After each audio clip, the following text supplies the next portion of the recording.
recording का message पर screen share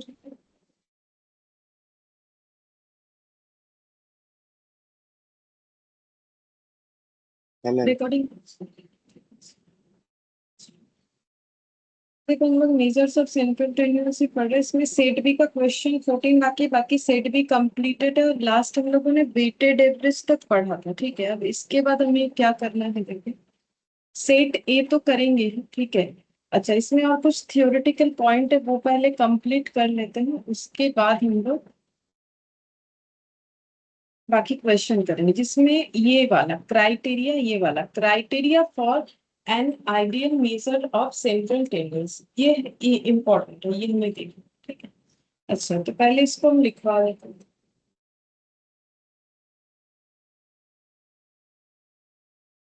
criteria for an ideal measure of central tendency, measures of central tendency मैंने short में लिख दिया, ठीक है। सबसे पहला criteria, it should be properly and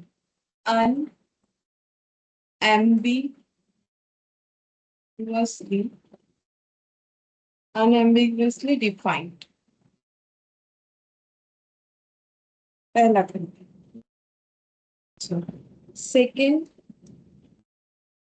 it should be easy to understand, it should be easy to understand. Till next, it should be simple to compute, it should be simple to compute. It should be based on all observations, it should be based on all observations.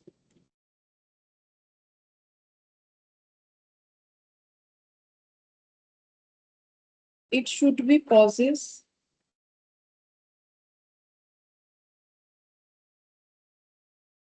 desirable mathematical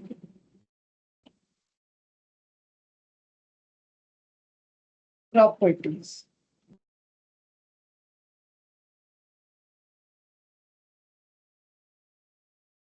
It should be least affected. Ma'am MCT मतलब मैं थोड़ा late छूट। Chapter का नाम measures of central tendency. ओह अच्छा अच्छा ठीक है। Extreme observation.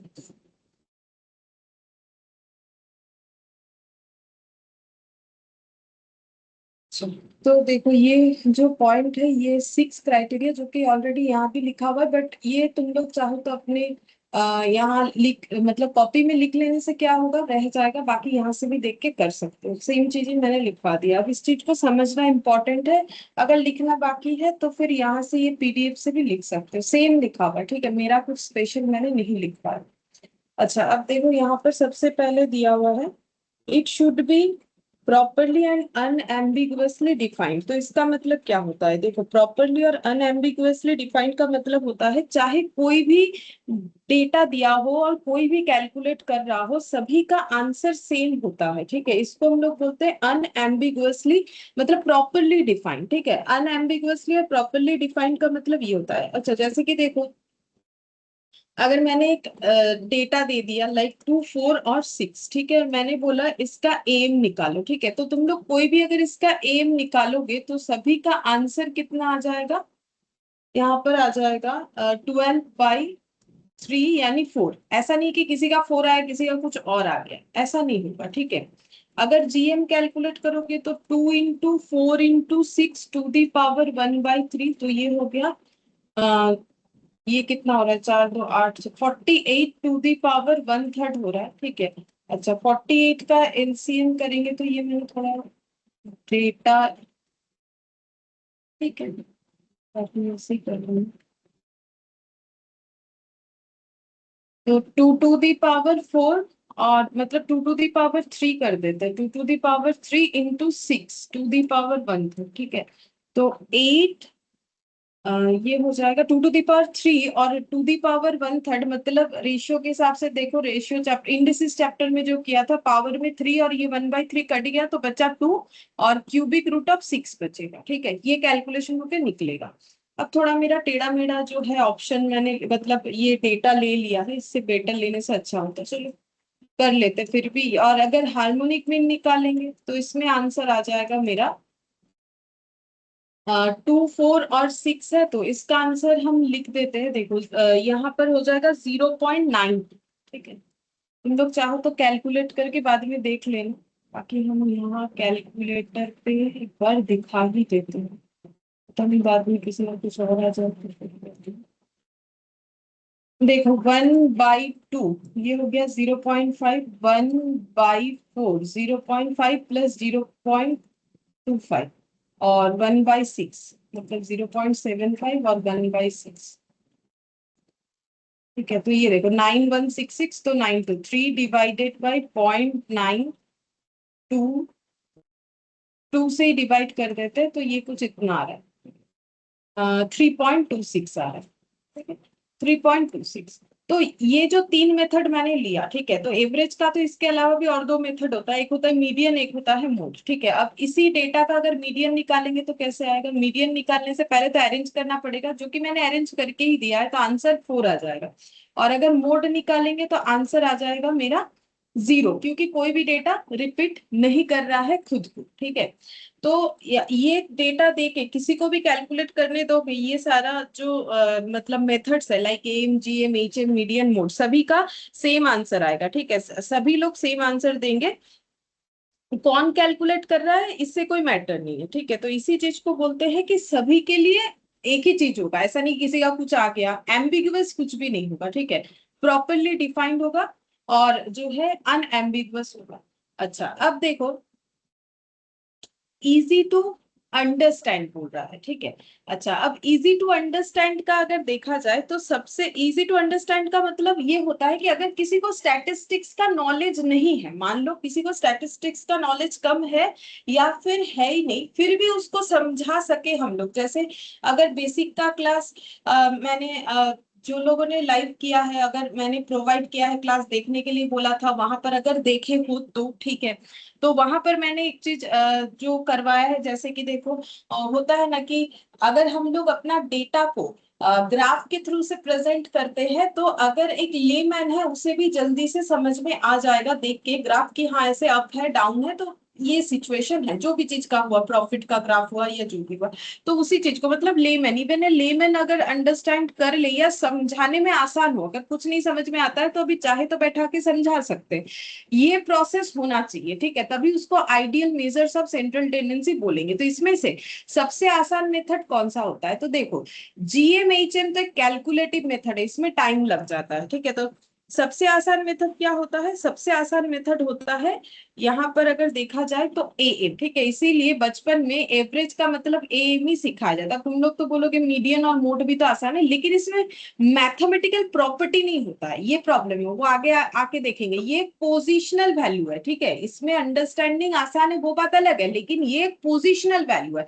लेकिन कैलकुलेटिव होने के बाद भी इजी टू अंडरस्टैंड है, वो एम है, ठीक है। क्योंकि मोड और मीडियन कैलकुलेटिव नहीं है, मोड और मीडियन पोजिशनल वैल्यू और मोस्ट रिपीटेड वैल्यू बताता है, इसीलिए इसमें भी एम को सबसे बेस्ट माना गया है, ठीक है। तो यहाँ पर इजी टू अंडरस्टैंड कौन सा हो जाएगा? इजी टू अंडरस्टैंड हम लोग का हो जाएगा एएम, ठीक है।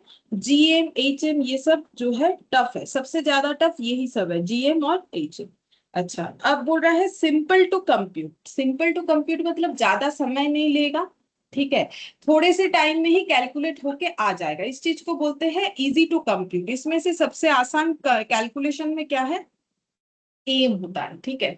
सबसे आसान कैलकुलेशन में एम होता है। तुम लोग बोलोगे वो सब जो हम लोग का ग्रुप डिस्ट्रीब्यूशन मेथड है, जहां पर L1 + L2 ऐसा करके बहुत सारा जो फॉर्मूला होता है, वो तो कितना मुश्किल है। वो तो बाद में फॉर्मूले को उस तरीके से बनाया गया है कि अगर मेरा ग्रुप फ्रीक्वेंसी डिस्ट्रीब्यूशन है तो कैसी चीजों को डिजाइन किया जाए ताकि आसानी से आंसर आ जाए। जैसे कि तुम लोग अगर देखोगे, मैंने मीडियन का भी बताया था कि बिना फॉर्मूले के कैसे करके कर सकते हैं, ठीक है। मुझे अगर मिले तो हम बता देते हैं। जैसे देखो, मैंने मीडियन का भी तुम लोग को बता रखा था, एक बॉक्स बना के दिखाया था। दिखाते हैं, शायद इसके बाद ही मिल जाएगा। ये देखो, मैंने मीडियन का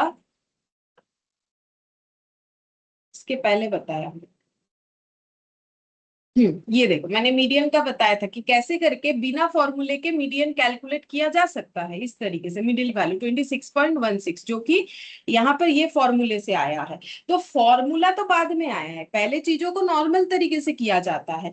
लेकिन इसी चीज को, ये जो डेटा था, इसी चीज को अगर एरिथमेटिक मीन से करोगे तो कम टाइम में हो जाएगा, ठीक है। लेकिन मीडियन में किया बिना फॉर्मूले के, ठीक है। अब सारा चीज बिना फॉर्मूले के बताना पॉसिबल नहीं था, बट मैंने मीडियन को बताया है। तो मीडियन बिना फॉर्मूले कैसे निकलता है, लेकिन ये सब टफ है कैलकुलेशन, ठीक है। तो यहाँ पर वही चीज बोल रहा है कि आसान तरीके से कौन सा कैलकुलेट होता है। बोल रहा है कि सबसे आसान होता है एम। तुम लोग को बस याद रखना है, ठीक है, कि सबसे आसान भी एम, सबसे इजी टू अंडरस्टैंड भी एम, ठीक है। फिर बोल रहा है बेस्ड ऑन ऑल ऑब्जर्वेशंस होना चाहिए। तो बेस्ड ऑन ऑल ऑब्जर्वेशंस का मतलब जो डेटा है सभी को लेके चलेगा, ठीक है। जैसे कि देखो, एम भी सारे ऑब्जर्वेशन पे बेस्ड है, जीएम भी एचएम, लेकिन देखो मीडियन सारे ऑब्जर्वेशन पे बेस्ड नहीं है। एक्सट्रीम्स ऑब्जर्वेशंस कुछ भी हो, कुछ फर्क नहीं पड़ता है। मीडियन को सिर्फ मिडिल वैल्यू से मतलब है और मोड को सिर्फ रिपीटेड वैल्यू से मतलब है, बाकी ऑब्जर्वेशन से कोई मतलब ही नहीं है, ठीक है। तो बेस्ड ऑन ऑल ऑब्जर्वेशंस में एम जो है वो बेस्ड है, ठीक है। जीएम भी अच्छा है, एचएम भी अच्छा है, ये भी सारे ऑब्जर्वेशंस को लेके ही चलता है। तो सारे ऑब्जर्वेशंस को जो लेके चलता है उसमें हम लोग का आ जाता है एम, जीएम और एचएम, ठीक है। जिसमें एएम और जीएम और एचएम आता है, लेकिन मीडियन और मोड जो है वो हम लोग का सारे ऑब्जर्वेशन पे बेस्ड नहीं होता है, ठीक है। अच्छा, अब देखो, नेक्स्ट बोल रहा है कि पॉजेज डिजायरेबल मैथमेटिकल प्रॉपर्टीज, ठीक है। तो मैथमेटिकल प्रॉपर्टीज जो है वो होल्ड करता है। जैसे कि देखो, मोड पे कोई, मोड या मीडियन, इसमें कोई मैथमेटिकल प्रॉपर्टीज नहीं दिख रहा है। देखो, ये जस्ट ऑब्जर्व करके 4 लिख दिया, यहाँ रिपीट नहीं है तो 0 लिख दिया, ठीक है। और ये एम, जीएम, एचएम, ये सभी में देखो मैथमेटिकल प्रॉपर्टीज जो है एप्लीकेबल हो रहा है, ठीक है। अच्छा, फिर बोल रहा है कि it should B least affected by extreme observation. बोल रहा है कि best measures of central tendency वही वाला होगा जो एक्सट्रीम ऑब्जर्वेशन से सबसे कम इफेक्टेड होगा, ठीक है, सबसे कम इफेक्टेड होगा। तो वैसे तो देखा जाए, जो साइट के ऑब्जर्वेशन है उससे सबसे कम इफेक्टेड लेकिन मीडियन ही होता है, ठीक है। तो अब हम इसमें क्या करेंगे, एक चार्ट लिखवा देंगे कि कौन सा क्राइटेरिया किसको ज्यादा सूट कर रहा है, ठीक है। सबसे बेस्ट बेस्ट जो भी ये 6 क्राइटेरिया, एम, जीएम, एचएम और मीडियन और मोड में से जिसके पास ज्यादा ये क्राइटेरिया रहेगा उसी को बेस्ट माना जाएगा। जिसके पास ज्यादा ये क्राइटेरिया रहेगा, इसका मतलब हम ये बोलना चाह रहे हैं कि जैसे कि देखो, हम लिखवाते हैं, मतलब हम कैसे समझाएं, हम क्या बोलना चाह रहे हैं। हम ये बोलना चाह रहे हैं कि देखो, एम के पास अगर 6 का 6 क्राइटेरिया होल्ड कर रहा है तो एम को बेस्ट माना जाएगा, ठीक है। अगर जीएम के पास 6 से कम है तो एम को ही बेस्ट माना जाएगा, वही चीज बोल रहे हैं। तो अभी तो हम समझा दे रहे, तुम लोग को बस याद रखना पड़ेगा और कुछ नहीं, ठीक है। तो सबसे पहले particulars,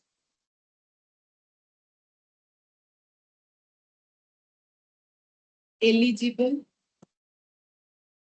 measures of central tendency, not eligible measures of central tendency. तो सबसे पहला पैरामीटर्स या क्राइटेरिया हम लिख रहे हैं, यानी यहाँ पर्टिकुलर लिखा है। सबसे पहले लिख रहे हैं बेस्ड ऑन ऑल ऑब्जर्वेशंस, ठीक है। तो अभी मैंने समझाया सारे ऑब्जर्वेशंस पे बेस्ड कौन कौन सा मेजर्स ऑफ सेंट्रल टेंडेंसी, सारे ऑब्जर्वेशन पे बेस्ड होता है एम, सारे ऑब्जर्वेशन पे बेस्ड होता है जीएम और सारे ऑब्जर्वेशन पे बेस्ड होता है एचएम। मतलब सारे ऑब्जर्वेशंस को लेके काम करेगा, लेकिन सारे ऑब्जर्वेशन को लेके नहीं चलता है मीडियन और मोड। उसका रीजन भी मैंने बता दिया, ठीक है। कि मीडियन को क्या है, मीडियन को ये फर्क नहीं पड़ता है कि उसका मतलब जो मिडिल वैल्यू आ रहा है उसके राइट और लेफ्ट में क्या वैल्यूज है उससे कुछ ज्यादा मतलब नहीं है, ठीक है। उसको मतलब है कि मिडिल का वैल्यू क्या है, तो सारे ऑब्जर्वेशन पे बेस्ड नहीं हुआ, इसी चीज को बोलते हैं कि सारे ऑब्जर्वेशन पे बेस्ड नहीं है, ठीक है। अच्छा, फिर नेक्स्ट देखो,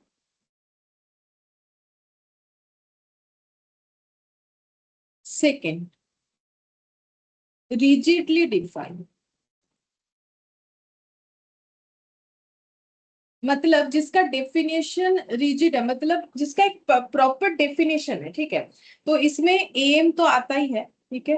फिर आता है मीडियन भी आ जाएगा, एम जीएम एचएम और मीडियन। एक काम करते हैं, एम जीएम एचएम फिर मीडियन लिख देते हैं, एम जीएम एचएम और मीडियन। अब ये क्राइटेरिया क्या हो गया, रिजिडली डिफाइंड, वो तो ऊपर नहीं लिखा था, हाँ नहीं लिखा था, अभी लिखा है, एक बार ये लिख सकते हो।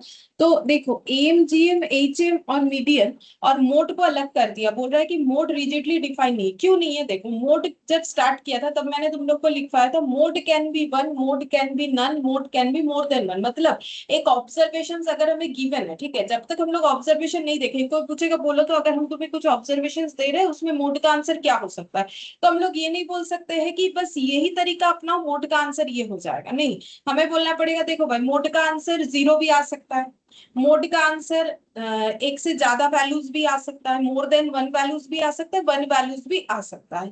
तो इस चीज को बोलते हैं कि ये फिर रिजिडली डिफाइंड नहीं है, ठीक है। बाकी एम जीएम एचएम और मीडियन के केस में ऐसा नहीं है कि ये नहीं तो वो आ जाएगा, वो नहीं तो वो आ जाएगा, ठीक है, ऐसा नहीं है। एक प्रॉपर तरीका है जिसको फॉलो करके एक प्रॉपर आंसर आएगा। हाँ, मोड में भी आंसर प्रॉपर ही आता है कि भाई अगर इतने सारे डेटा रिपीट है तो ये आंसर होगा, नहीं है तो जीरो होगा।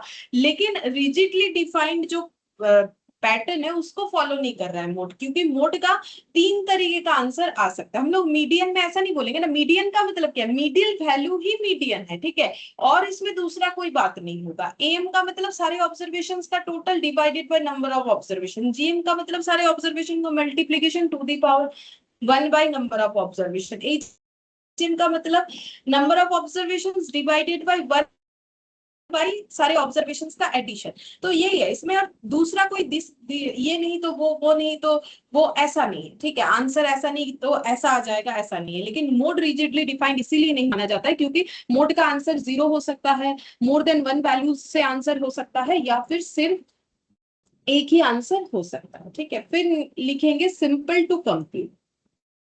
सिंपल टू कंप्यूट मतलब सब कोई आसानी से कैलकुलेट कर ले। तो देखो जब तुम लोग कैलकुलेशन सीखते हो तो ऑब्वियसली जीएमएचएम में तुम लोग को ज्यादा कंसंट्रेशन करना पड़ता है कि भाई into to the power, HM का ऐसे उल्टा लिखो, ये करो। सबसे आसान होता है एम, जो भी डेटा है लिखो, लिख के डिवाइड कर दो उतने सारे डेटा से। उसमें भी गलत हो जाता है वो तो देखो अलग बात है, लेकिन आसान क्या है, एम आसान है, मीडियन भी आसान है कैलकुलेट करना, ठीक है। मोड भी आसान है कैलकुलेट करना। अगर कुछ मुश्किल है कैलकुलेट करना तो वो होता है जीएम और एचएम। देखो ये तुम लोग खुद भी फील किए होगे कि मीडियन, मोड और एम आसान है कैलकुलेशन करना, बट जीएम और एचएम जो है उस पे कैलकुलेशन में कंसेंट्रेशन तुम लोग को ज्यादा बढ़ाना पड़ता होगा, ठीक है, नहीं तो गलत होने का चांसेस है। ऊपर से समझना भी उतना आसान नहीं है कि किसी को भी बहुत आसानी से समझा दे, ठीक है। अच्छा, फिर नेक्स्ट देखो, एमेनेबल टू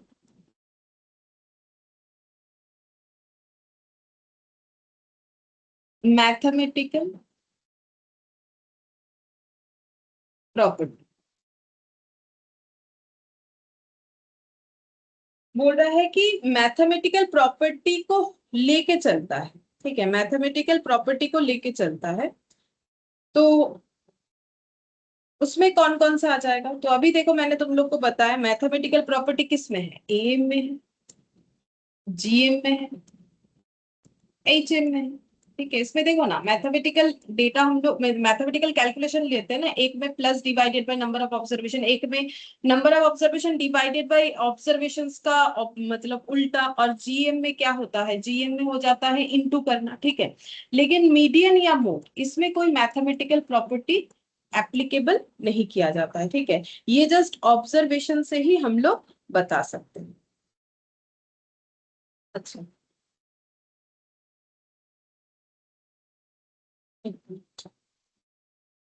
के बाद वाला पॉइंट,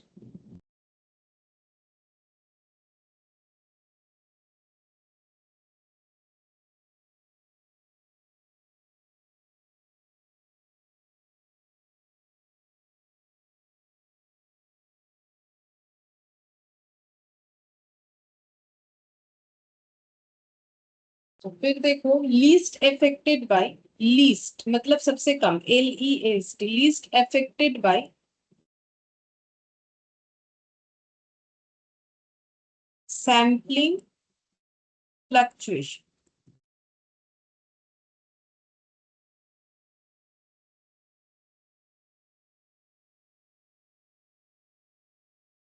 सैम्पलिंग फ्लक्चुएशन से सबसे कम इफेक्टेड कौन होता है? सबसे कम इफेक्टेड होता है मीडियन, बाकी सभी इफेक्टेड होते हैं, बाकी सब इफेक्टेड होते हैं, एम, पीएम, एचएम और मोड भी। ठीक है, तो ये समझा देंगे। और एक पॉइंट है last, suitable for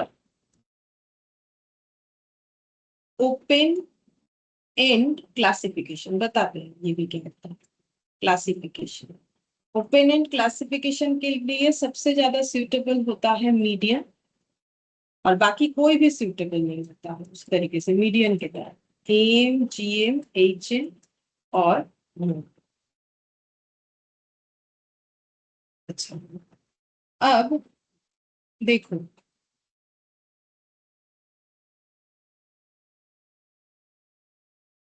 open end classification का मतलब क्या होता है। देखो ओपन एंड, ये लास्ट वाले से समझाते हैं। ओपन एंड क्लासिफिकेशन जैसे देखो हम लोग अगर इस तरीके का कोई डेटा हमें मिल जाए, जैसे मान लो इनकम का डेटा दिया हुआ है एक एग्जांपल के तौर पे, बिलो 10,000, ठीक है, बिलो 10,000, और इसका मान लो फ्रीक्वेंसी दिया है 8, उसके बाद दिया हुआ है 10,000 से लेके 20,000, इसका वैल्यू दिया हुआ है मान लो 12, फिर दिया हुआ है 20 से लेके 30, 15 और 30 से लेके एबव 30 कर दे तो कितना, एबव 30,000।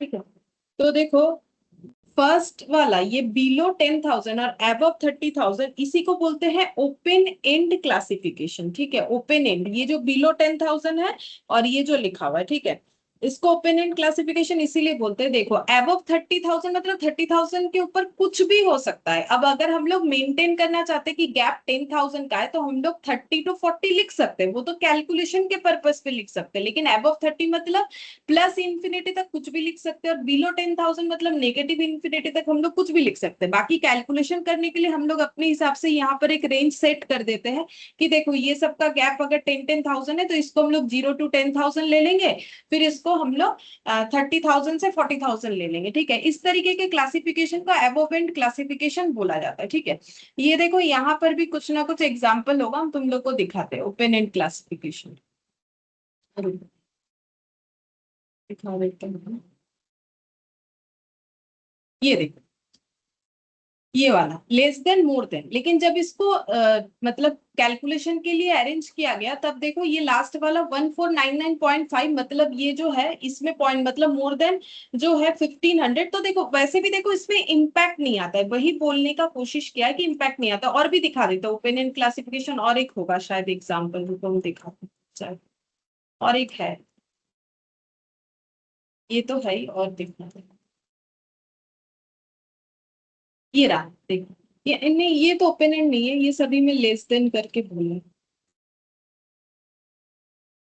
नहीं है। अच्छा ठीक है, कोई बात नहीं, मैंने लिखा है यहाँ पर जो दिख रहा है ये, इसी को हम लोग ओपन एंड बोलते हैं, जिसका स्टार्टिंग और एंडिंग का कोई लिमिट नहीं होता है। ठीक है, अब देखो यहाँ पर जो चीज बोला है कि suitable for open end classification, ऐसा क्यों बोल रहा है। देखो मीडियन तो मुझे मिडिल वाला वैल्यू ही देने वाला है। ठीक है, तो मीडियन कैलकुलेट अगर हम लोग कर रहे हैं तो ये ओपन एंड क्लासिफिकेशन से हमें कोई फर्क नहीं पड़ेगा कि इसका भाई प्लस इंफिनिटी और इसका माइनस इंफिनिटी रेंज है। मीडियन हम लोग फिर भी आराम से कैलकुलेट कर सकते हैं, क्योंकि वो मीडियन क्लास में लोकेट होगा। ठीक है, मीडियन क्लास में लोकेट होगा। लेकिन एम, जीएम, एचएम, इसके लिए जब हम लोग कैलकुलेशन करेंगे तो ओपन एंड क्लासिफिकेशन से करना मुश्किल हो जाता है। क्यों? क्योंकि हमें मिडिल वैल्यू का जरूरत होता है। तुम लोग को अगर याद है ये तो ग्रुप डेटा है, अगर इस ग्रुप डेटा से एम, जीएम निकालोगे, जो भी निकालो, तो तुम लोग को मिडिल वैल्यू निकालना पड़ेगा, ये प्लस ये डिवाइडेड बाई 2 ऐसे करके, क्योंकि एफ इंटू एम निकालना पड़ेगा, फिर जाके हम लोग कैलकुलेट कर पाएंगे। और एम का मतलब होता है मीडियन, मिडिल वैल्यू। ठीक है, ये सब हम लोग पहले ही सीख चुके हैं, ये मत सोचो कि नया कुछ हम बोल रहे हैं, कुछ भी नया नहीं बोल रहे हैं। लेकिन अगर नहीं देख रहे हो तो फिर मेरा बात समझ में आना मुश्किल है। ठीक है, फिर भी हम दिखा दे रहे हैं। ये देखो, पहले दिन जब हम लोगों ने एम सीखा था तभी मैंने बताया, ये देखो मिडिल वैल्यू निकाला, ठीक है, फिर एफ इंटू एक्स एम किया, एक्स का मिडिल वैल्यू। तो मिडिल वैल्यू निकालने के लिए ये वाला पॉइंट तो चाहिए, मिडिल वाला तो निकल जाएगा, मतलब इसके बाद का सारा डेटा तो निकल जाएगा, लेकिन ये एंड और ये नहीं पता होगा तो ये मिडिल वैल्यू और ये मिडिल वैल्यू कैसे निकालेंगे, तो ये सब नहीं निकालेंगे तो हम लोग ग्रुप फ्रीक्वेंसी डिस्ट्रीब्यूशन का एम जीएम एचएम नहीं निकाल सकते। अब जीएम एचएम का ग्रुप फ्रीक्वेंसी डिस्ट्रीब्यूशन का फॉर्मूला उतना इंपॉर्टेंट होता नहीं है, तो हम लोगों ने जो डिस्क्रीट वाला जिससे क्वेश्चन आता है वही करवाया। बस प्रॉपर्टीज के लिए जान के रखो कि ओपन एंड क्लासिफिकेशन के लिए सुइटेबल मीडियन क्यों है, क्योंकि मीडियन तो मिडिल क्लास से आएगा ना, या तो ये वाला या तो ये वाला, तो ये डेटा रहे या ना रहे हमें क्या फर्क पड़ता है, ठीक है। वही चीज यहाँ पर किया है, ये देखो वही चीज इस क्वेश्चन में किया है कि मिडिल वाले डेटा से तो मुझे कोई फर्क नहीं पड़ेगा, तो क्या फर्क पड़ता है, ये देखो जैसे ये वाला था ओपन एंड क्लासिफिकेशन, तो ये लेस देन 500, तो लेस देन 500 का कोई प्रॉब्लम नहीं है कि इसके आगे वाला वैल्यू क्या ले, मतलब 500 से 699, तो फिर ये 500 699 दोनों पता है, लेकिन ये 500 के आगे वाला मतलब इसका लोअर क्लास लिमिट नहीं पता है, नहीं पता है, नहीं पता है, कोई फर्क नहीं पड़ता है, क्योंकि मीडियन निकालने के लिए तो मुझे तो ये मिडिल वाला ही चाहिए, मिडिल में से कोई एक जगह से मेरा मीडियन वैल्यू निकल के आएगा। जैसे कि तुम लोग अगर देखोगे, देखते हैं इसका मीडियन का आंसर कितना आया हुआ है, ये रहा 650, ये तो परसेंटाइल का है, डिसाइल का है। चलो यहाँ मीडियन निकाला नहीं था क्योंकि मीडियन निकालने के लिए नहीं बोला था, अगर मीडियन निकालते तो भी निकाल सकते हैं, तो मिडिल का ही किसी जगह से आता, ठीक है, मिडिल का ही किसी जगह से आ जाता है। यहाँ पर हमें निकालने के लिए बोला था डिसाइल, परसेंटाइल और क्वार्टाइल 3, ठीक है, तो क्वार्टाइल 3 हम लोग का आंसर आया है यहाँ पर, ये देखो 1032.83, वैसे 1032.83 हम दिखा देते हैं, 1032.83 मतलब ये हम लोग का आ जाएगा इसके अंदर, ठीक है। तो यहाँ अगर Q3 आएगा तो Q2 मतलब मीडियन होता है, तो Q2 या तो इसमें या फिर इसमें आ सकता है, तो मिडिल में आएगा, तो इसका एंड वैल्यू और इसका स्टार्टिंग वैल्यू से मीडियन को कोई लेना देना नहीं होता है, या किसी भी तरीके का पार्टीशन वैल्यू का कोई लेना देना नहीं होता है, ठीक है। तो मेनली देखो, वैसे पार्टीशन वैल्यू यानी कि क्वार्टाइल डिसाइल, उस पे हमारा ये वाला एप्लीकेबल करना जरूरी नहीं है, हमें बस ये पता करना है एएम जीएम एएचएम मीडियन मोड में बेस्ट कौन सा है, ठीक है। तो देखो suitable for open end classification ये मैंने समझा दिया, क्यों ओपन एंड क्लासिफिकेशन के लिए सुइटेबल है, क्योंकि मिडिल वैल्यू से लेना देना होता है मीडियन का, इसीलिए स्टार्टिंग और एंडिंग पता हो या ना हो कोई फर्क नहीं पड़ता है, ठीक है। उसके आगे दिया हुआ least affected by sampling fluctuation, तो अगर मेरा सैंपल फ्लक्चुएट कर रहा है तो मुझे कोई फर्क नहीं पड़ना चाहिए मीडियन से, बाकी सभी से मुझे फर्क पड़ जाएगा। जैसे कि देखो हम एक एग्जांपल देते हैं, जैसे मान लो मैंने यहाँ पर लिख दिया, एक डेटा लिया, मान लो 5 9 और 10, ठीक है, मैंने बोला इसका एम जीएम एचएम निकालो, ठीक है, तो हम एम पे ही बस दिखा रहे हैं, जैसे मान लो इसका एम हम निकाल रहे हैं, तो 5 प्लस 9 प्लस 10 डिवाइडेड बाय 3, ठीक है, तो ये आ जाएगा 24/3 यानी कि 8 आ जाएगा, ठीक है। अच्छा, अब अगर इसी का मैंने 100 लिख दिया, 100 5 9 और 10, ठीक है, अब एम निकालो, देखो कितना वेरी कर जाएगा, 100 plus 5 plus 9 plus 10 divided by 4, तो 124/4 31 हो गया। कहाँ आंसर 8 आ रहा था, कहाँ 31 हो गया। लेकिन इसी में अगर हम लोग मीडियन निकालते हैं, इसी से अगर हम लोग मीडियन निकालते हैं तो आंसर कितना आता है 9, और इसमें अगर मीडियन निकालोगे, पहले तो डेटा को अरेंज करोगे, कितना हो जाएगा 5 9 10 और 100, ठीक है। अब अगर मीडियन निकालोगे तो आंसर क्या आएगा, क्योंकि दोनों में क्लैश हो रहा है 9 और 10, तो इसका हम लोग निकाल देते हैं एवरेज, ठीक है, तो 19/2 9.5, तो 9 से 9.5 हुआ, बहुत ज्यादा वेरी नहीं किया, ठीक है, लेकिन एम वेरी कर गया, मतलब सैंपल अगर फ्लक्चुएट हुआ, पहले 5 9 10 था, फिर 100, मैंने एक ही डेटा लगाया, तुम लोग चाहो इससे ज्यादा डेटा लगा के देख सकते हो। फ्लक्चुएट करने का मतलब चेंज, अगर सैंपल में चेंजेस आ रहा है तो सबसे कम इम्पैक्ट मीडियन में आता है, बाकी सभी में बहुत ज्यादा इम्पैक्ट आता है। तुम लोग इसका जीएम निकालना, जो आंसर आएगा इसका जीएम ह्यूज डिफरेंस आएगा दोनों में, जैसे यहाँ आया 8 और 31, तुम लोग इसका इसका मोड निकालोगे, ईचएम निकालोगे, उसमें भी तुम लोग को इम्पैक्ट बहुत ज्यादा दिखेगा। अब देखो इसमें दोनों में ही मोड 0 आ रहा है, वो बात अलग है, लेकिन जैसे देखो मैंने एक डेटा दे दिया 2, 2, 2, 5, 9, 7, ठीक है। अब यहाँ पर मोड का आंसर हो जाएगा 2, ठीक है। अब यहीं पर मैंने लिख दिया 2, 2, 2, 5, 5, 5, 5, 9, 7, ठीक है, तो फिर मोड आ जाएगा 5। तो जैसे ही देखो 2 से 5 हो गया, ठीक है। तो अगर हम लोग का सैंपल फ्लक्चुएशन होने पे सबसे ज्यादा इम्पैक्ट आता है सभी यहाँ पर टूल्स में एक्सेप्ट मीडियन, मतलब हमें देखना है कि किसमें कम आ रहा है, तो मीडियन में कम आ रहा है, ठीक है। लीस्ट इफेक्टेड बोला है ना। फिर बोल रहा है कि मैथमेटिकल प्रॉपर्टी को होल्ड करता है, तो वो तो मैंने पहले ही बोला, देखो मीडियन पोजिशनल वैल्यू बताता है और मोड जो है मोस्ट रिपीटेड वैल्यूज बताता है। बाकी सब कोई जो है कुछ ना कुछ एल्जेब्रिक प्रॉपर्टीज लेके चलता है, जैसे कि एम जीएम एचएम तीनों ही एल्जेब्रिक प्रॉपर्टीज को लेके चलता है, ठीक है। ये देखो कोई मल्टीप्लीकेशन करता है, कोई प्लस करके डिवाइड, कोई number of values divided by उसका रिवर्स का एडिशन करके कैलकुलेशन करता है, ठीक है। फिर बोल रहा है सिंपल टू कंप्यूट में एम मीडियन और मोड को रखा गया है क्योंकि ये कैलकुलेट करना आसान है, ठीक है। और सबसे मुश्किल है जीएम और एचएम। अच्छा, रिजिडली डिफाइन का मतलब मैंने बता दिया पहले, बेस्ड ऑन ऑल ऑब्जर्वेशन ये भी बता दिया। अच्छा, ये सारी चीजों को ध्यान में रख के देखो जो मेन क्राइटेरिया होना चाहिए ना वो सब एम के पास है। जैसे देखो प्रॉपरली और अनएम्बिगुअसली डिफाइन कौन है, एम, ठीक है। इजी टू अंडरस्टैंड कौन है, एम। सिंपल टू कंप्यूट कौन है, M. Based on all observations कौन है, एम। मैथमेटिकल प्रॉपर्टी कौन लेके चलता है, एम। और least affected by extreme observation, ये बस प्रॉपर्टी एम के पास नहीं है। एम ऑब्जर्वेशंस को मतलब जो साइट के ऑब्जर्वेशन एक्सट्रीम, मतलब साइट्स के जो ऑब्जर्वेशन है, मतलब स्टार्टिंग का और एंड का, उसमें चेंजेस होने से एम को इम्पैक्ट आता है। अभी जैसे मैंने 100 लगा के दिखवाया, तो फिर ये 6 प्रॉपर्टी में 5 प्रॉपर्टी एम होल्ड करता है सिवाय एक प्रॉपर्टी के, ठीक है। इसीलिए एम को बोला गया है कि एम हम लोग का best measures of central tendency होता है, ठीक है। तो ए को बेस्ट माना गया है। तो यहाँ पर जो समरी हो गया, तो best measures of central tendency हम लोग का हो जाता है ए। ये हम लोग को हमेशा याद रखना है, और ये सब कुछ प्रॉपर्टीज ये भी दिमाग में रखना पड़ेगा। अभी एमसीक्यू करेंगे तो समझ जाओगे कि कैसा क्वेश्चन आएगा, ठीक है। अच्छा, अब ये तो हो गया। अब नेक्स्ट हम लोग को यहाँ पर एक पॉइंट है जो कि हम नहीं लिख पाएंगे,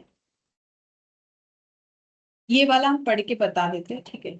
ये हम नहीं लिख पाएंगे, ये तुम लोग अपने ये पीडीएफ से देख लेना, ठीक है। बोल रहा है after discussing the different measures of central tendency now we are in position to have a review of this measures of central tendency so far as the relative merits and demerits are concerned on the basis of the requisites of the ideal measures of central tendency which we have already mention in section 14.1.2। अब ये 14.1.2 में क्या था, ये जो मैंने बोला ना लिखा हुआ है, देखो चाहो तो लिख लो, नहीं तो वहां से देख सकते हो। ये 14.1.2 में ये दिया हुआ था। तो यहाँ पर क्या बोला है, कुछ नहीं बोल रहा है कि सारे मेजर्स ऑफ सेंट्रल टेंडेंसी को डिस्कशन करने के बाद हम लोगों को ये पता चल रहा है कि मेजर्स ऑफ सेंट्रल टेंडेंसी जो है उसका भी मेरिट्स डिमेरिट्स है, और वो हम लोग कैसे, और आइडियल कौन सा है जिसका सबसे ज्यादा मेरिट्स होगा सबसे कम डिमेरिट्स होगा, और उसको कैसे आइडेंटिफाई करेंगे। तो सेक्शन 14.1.2 में जो क्राइटेरिया मेंशन किया हुआ है वो क्राइटेरिया जो सबसे ज्यादा फुलफिल करेगा वही जो है आइडियल कहलाएगा। तो जिसमें हम लोग का एम जो है सबसे ज्यादा क्राइटेरिया फुलफिल कर रहा है, ठीक है। अब बोल रहा है the base measures of central tendency usually is the M, it is rigidly defined. क्यों? क्योंकि ये रिजिडली डिफाइंड है, बेस्ड ऑन ऑल ऑब्जर्वेशन है, इजी टू कंप्रीहेंड है, मतलब लोगों को समझाना, सिंपल टू कैलकुलेट है, एंड मैथमेटिकल प्रॉपर्टीज को लेके चलता है। सब चीज ये मैंने क्यों नहीं लिखवाने का बात करा, क्योंकि ऑलरेडी हम लिखवा चुके हैं। However M has one drawback in the sense, वो भी मैंने बताया, that is very much affected by sampling fluctuation. In case of frequency distribution mean can not be advocated for open end classification. और अगर फ्रीक्वेंसी डिस्ट्रीब्यूशन है, question open end classification का है, वहां तो एम फेलियर है, काम ही नहीं कर पाएगा। मतलब ऐसे केस में एम निकाला नहीं जा सकता है ना। अच्छा, अब यहाँ पर क्या बोला है, like M median is also rigidly defined. M के बाद अगर कोई सेकंड बेस्ट है वो मीडियन होता है। क्यों? क्योंकि मीडियन रिजिडली डिफाइंड है, इजी टू कंप्रीहेंड है, कंप्यूट है, but median is not based on all observation, ये इसका एक नेगेटिव है, and does not allow itself to mathematical treatment और एक प्रॉब्लम है, एक तो सारे ऑब्जर्वेशन पे बेस्ड नहीं है, और दूसरा इसका मैथमेटिकल प्रॉपर्टीज या फिर ये जो लैंग्वेज है ना, ये वाला भी एमिनेबल टू मैथमेटिकल प्रॉपर्टीज नहीं होता है। However median is not much affected by sampling fluctuation, लेकिन एम का जो डिमेरिट्स है वो इसका मेरिट है कि ये सैम्पलिंग फ्लक्चुएशन से इंपैक्टफुल नहीं होता है। It is the most appropriate measures of central tendency for an open end classification. और ओपन एंड क्लासिफिकेशन में अगर सबसे ज्यादा काम जो कर सकता है या सबसे बेहतर जो काम करता है वो है मीडियन, ठीक है। तो सेकंड में मीडियन ही आता है, इसीलिए मीडियन के बारे में बताया गया है, ठीक है। क्यों? क्योंकि मीडियन के पास क्या क्या क्राइटेरिया है पता है? मीडियन का देख लो। मीडियन प्रॉपरली, ये देखो, इजी टू अंडरस्टैंड है, हाँ है, ठीक है। सिंपल टू कंप्यूट है, हाँ है।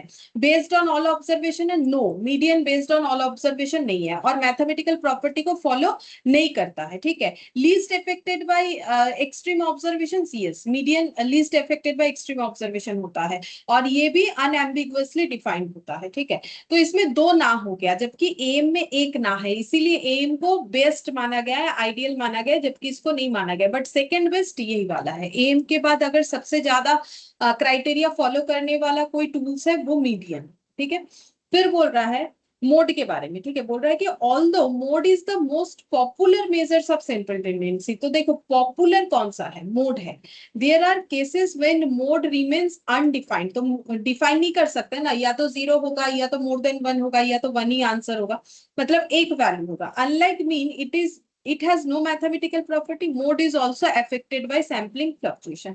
बोल रहा है एम के तरह इसका मैथमेटिकल प्रॉपर्टी नहीं है, और ये जो है सैम्पलिंग फ्लक्चुएशन से इंपैक्टफुल होता है। GM and HM like M posses some mathematical properties, लेकिन जीएम एचएम एम ये सब मैथमेटिकल प्रॉपर्टीज को होल्ड करता है। They are rigidly defined and based on all observation, but they are difficult to comprehend and compute. ये GM और HM जो है ये डिफिकल्ट टू कंप्रीहेंड और कंप्यूट है, मतलब कैलकुलेशन करना, किसी को समझाना मुश्किल होता है। As such have limited application for the computing of average rates and ratio such like things. और बोल रहा है कि इसका एप्लीकेशन भी लिमिटेड है। तो एप्लीकेशन किस में होता है? बोल रहा है कि अगर एवरेज रेट्स एंड रेशियोज निकालना हो तो हम लोग जीएम एचएम का यूज करते हैं, ठीक है। तो देखो जो भी वहां लिखा हुआ है ना, ये वाला है तो इम्पोर्टेंट, मतलब थियोरेटिकल पॉइंट ऑफ व्यू से, क्योंकि इसमें से एमसीक्यू आएगा। लेकिन अगर तुम लोग देखोगे तो इसी चीज को मैंने यहाँ पर 6 चीज लिख के करवा दिया है, ठीक है, कि कौन लीस्ट अफेक्टेड है, कौन suitable for open end classification है, नहीं है, ठीक है। बस ये लास्ट वाला देख सकते हो कि रेट्स एंड रेशियोज के लिए जीएमएचएम का एप्लीकेशन जो है वो थोड़ा कम है। ये जीएमएचएम के लिए जो है हम लोग रेट्स रेशियोज जब निकालते हैं तो हम लोग जीएमएचएम यूज करते हैं, ठीक है। अच्छा, अब यहाँ पर से ये सब क्वेश्चंस तो हम लोग का हो गया था।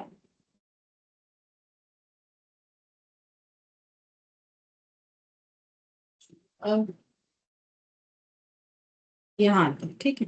एक्सरसाइज सेट ए, सेट ए का क्वेश्चन जो कि बहुत इंपॉर्टेंट है। बोल रहा है कि measures of central tendency for a given set of observation measures the scatteredness of the observation, the central location of the observation, both A and B, none of the above. बोलो कौन सा answer है? बोलो, पूरा topic complete हो गया है तो ही पूछ रहे हैं। तो मतलब मेजर्स ऑफ सेंट्रल टेंडेंसी में क्या पढ़ा है हम लोगों ने? वही तो पूछ रहा है। कुछ नहीं पढ़ा है।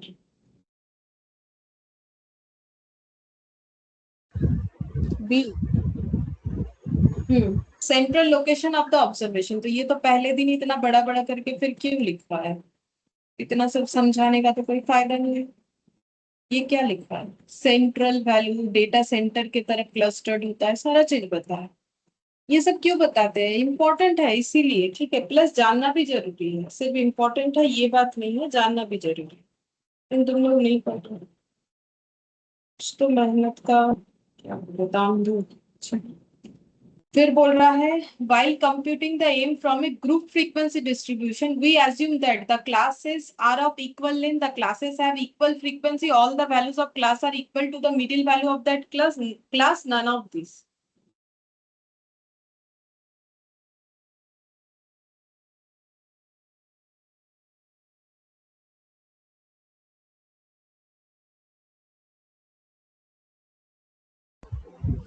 none of these. गलत, सी होगा। देखो जब हम लोग ग्रुप फ्रीक्वेंसी डिस्ट्रीब्यूशन कैलकुलेट करते हैं, सॉरी ग्रुप फ्रीक्वेंसी नहीं, ओनली फ्रीक्वेंसी बोला है फ्रॉम ए, अच्छा ग्रुप फ्रीक्वेंसी डिस्ट्रीब्यूशन बोला, ठीक है तो चलो दिखा देते हैं, सब बताया हुआ है मेरा, ये रहा ग्रुप फ्रीक्वेंसी डिस्ट्रीब्यूशन, ये ग्रुप है, ये group group group group group, ठीक है। तो बोल रहा है कि जब हम लोग ग्रुप फ्रीक्वेंसी डिस्ट्रीब्यूशन, तो देखो बोल रहा है कि जब हम लोग ग्रुप फ्रीक्वेंसी डिस्ट्रीब्यूशन से एम कैलकुलेट करते हैं तो हम लोग ये एज्यूम करते हैं the classes are of equal length, बोल रहा है सारे क्लासेस का इक्वल लेंथ होगा, लेकिन इसके साथ कोई लेना देना नहीं, अगर इक्वल लेंथ ना भी हो तो कोई फर्क नहीं पड़ता है, वैसे सब इक्वल लेंथ ही है, 44 से 48 4। फिर हम लोगों ने इसको क्या किया है, इसको हम लोगों ने क्या बोलते हैं उसे, ओवरलैपिंग क्लास इंटरवल में ट्रांसफर किया है, ठीक है, ताकि कैलकुलेशन हमारा सही।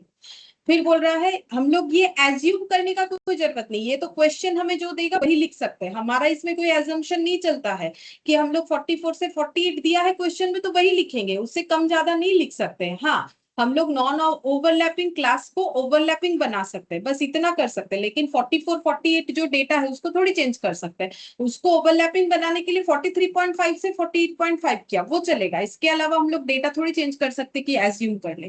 क्लासेस हैव इक्वल फ्रीक्वेंसी, कभी नहीं होता है इक्वल फ्रीक्वेंसी हो, ऐसा कोई जरूरी नहीं है, होने को हो सकता है बट ऐसा कोई क्राइटेरिया नहीं होता है। फिर बोल रहा है all the values of class are equal to the middle value of that class, obviously वही करते हैं, जब ये समझाया था तुम लोग क्लास देखना एक बार जरूर से, ठीक है, वहां बताया हुआ है कि 43.5 से 48.5, अब इसमें से कौन सा वैल्यू हम ले, क्योंकि इसके अंदर तो काफी सारा वैल्यू है 43, जैसे कि हम इसको रीड करते हैं तो मेरे लिए आसान होगा 44 45 46 47 48, क्योंकि फ्रीक्वेंसी में, नॉर्मल फ्रीक्वेंसी में हम लोग कैसे मल्टीप्लाई करते हैं, 10 3 टाइम्स है, 14 2 टाइम्स है, तो हमारे लिए आसान हो जाता है, वैसे भी हम रिपीट कर रही है सारा चीज, पता नहीं क्यों, तुम लोग तो पढ़ नहीं रहे हो लेकिन फिर भी हम रिपीट कर रहे हैं। चलो 10 इंटू 3 30, 14 इंटू 2 28, 16 इंटू 1 60, तब यहाँ पर 44 से 48 में ये जो फ्रीक्वेंसी 3 है, तो यहाँ पर कौन सा डेटा अपने आप को रिपीट किया है हमें क्या पता, क्योंकि यहाँ तो 44 से 48 है, हम लोग को नहीं पता कि कौन सा डेटा अपने आप को रिपीट किया है, तो हम लोग को क्या करना पड़ता है, इसका मिडिल वैल्यू निकालना पड़ता है, क्योंकि ये नॉन ओवरलैपिंग है तो ओवरलैपिंग करके हम लोग मिडिल वैल्यू निकालते हैं, तब तो जाके हम लोग ये मानेंगे कि 46 अपने आप को 3 टाइम्स रिपीट किया है, 51 अपने आप को 4 टाइम्स रिपीट किया है, तो मिडिल वैल्यू का ये होता है all the values of class are equal to the middle value of that class, इसी तरीके से ही बताया हुआ है कि ये इफ का मतलब क्या होता है। फिर देखो इतना सब बताते हैं तो टॉपिक कंप्लीट होने में टाइम लगता है, लेकिन तुम लोग जस्टिफिकेशन नहीं कर रहे हो तो हम क्या कर सकते हैं, बोलो मेरा क्या है, हम तो पढ़ा देंगे, मेहनत करोगे तभी ना तुम लोग का कुछ रिजल्ट आएगा, बोलो मेरे मेहनत से तो तुम लोग का कोई रिजल्ट नहीं आ सकता है ना, अगर ऐसा होता तो हम ये बोल सकते थे ना कि मेरे पास जो भी पढ़ेगा वो पास कर जाएगा, ये हम नहीं बोल सकते क्योंकि मेरा इसमें कुछ नहीं है, हम समझा सकते हैं, अब जो पढ़ेगा वही कर सकता है, ठीक है, नहीं तो फिर ऐसा होता ना कि फिर स्टूडेंट को कुछ नहीं करना पड़ता, जिस टीचर के पास पढ़ने से पास कर जाओगे वही पढ़ सकते थे हम लोग, वैसा नहीं होता है ना, हम कितना भी कोशिश कर ले, तुम लोग अगर खुद के ऊपर कोई कोशिश नहीं करोगे तो क्या हो।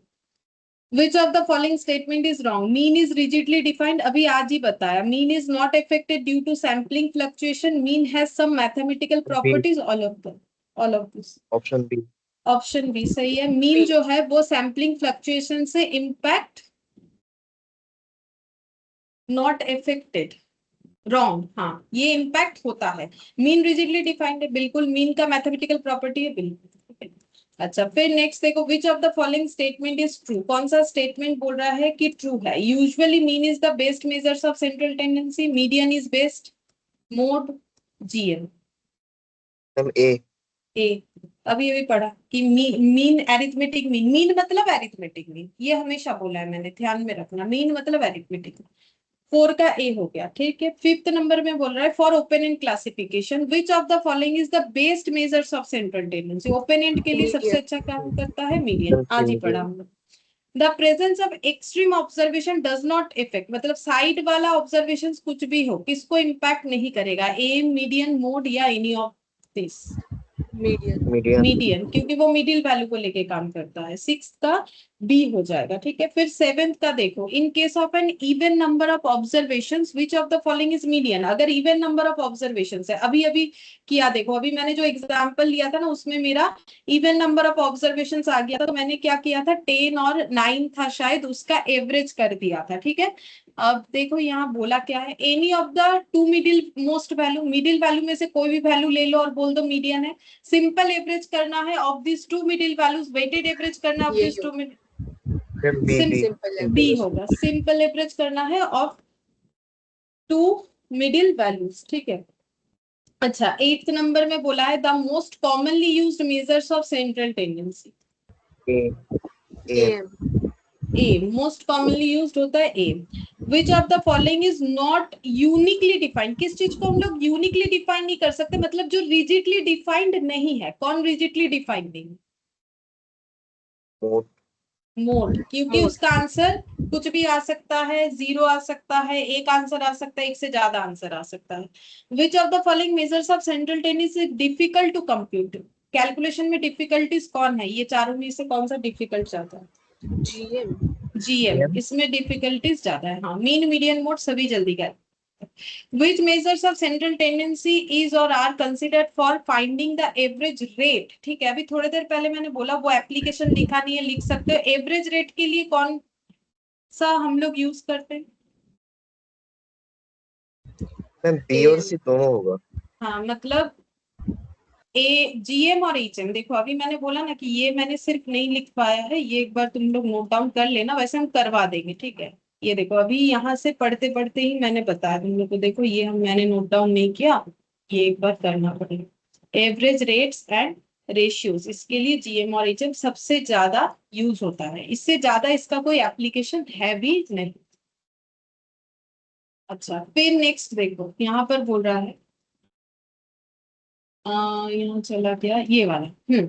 ये वाला एक फॉर्मूला था, लिखवाया था। मॉडरेटली स्क्यूड डिस्ट्रीब्यूशन में कौन सा रिलेशनशिप होल्ड होता है? Mean minus mode 3 into mean minus median, ये सब में से कौन सा ट्रू है ये बताना। तो याद अगर नहीं है तो कॉपी देख के बताओ।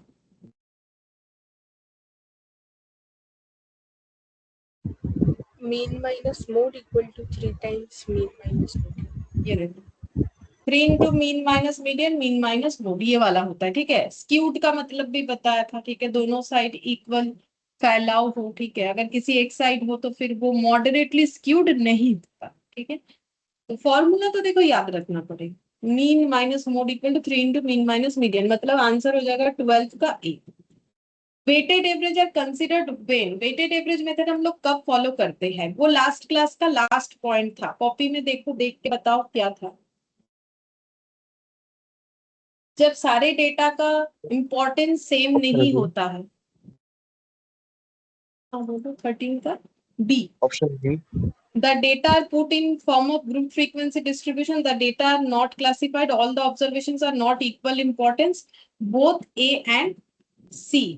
अच्छा, बोल रहा है कि वेटेड एवरेज आर कंसिडर, तो कब कंसिडर करते हैं? बोल रहा है all observations are not of equal importance. Both A and C होगा क्या? A and C, the data are not classified, the data are put in the क्योंकि फॉर्म ऑफ। सी तो होना ही चाहिए। हाँ, सी तो होना चाहिए, क्योंकि ऑब्जर्वेशंस जो है इक्वल इंपॉर्टेंस का नहीं होता है, तभी तो हम लोग वेट का यूज करते हैं। ये तो बात सही है। ग्रुप फ्रीक्वेंसी में रहना तो जरूरी नहीं है शायद। Data not classified. हाँ, वही ये एग्जांपल सी है। होगा, ठीक है। ये 13 का आंसर क्या होना चाहिए? ये सी होगा, सिर्फ सी होगा। तभी यूज करते हैं जब सारे ऑब्जर्वेशन इक्वल इंपॉर्टेंस का ना हो, ठीक है, ये सही है। ये देखो, ये लिख पाया था शायद लास्ट क्लास आ गया।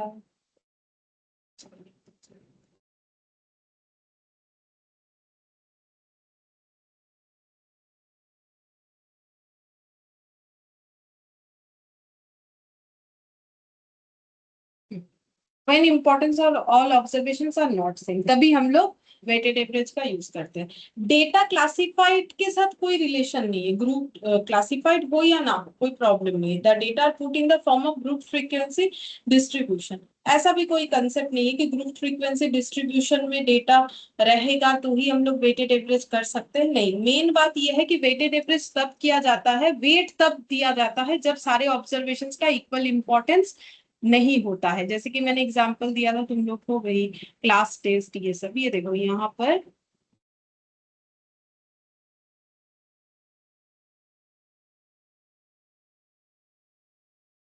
वेटेड एवरेज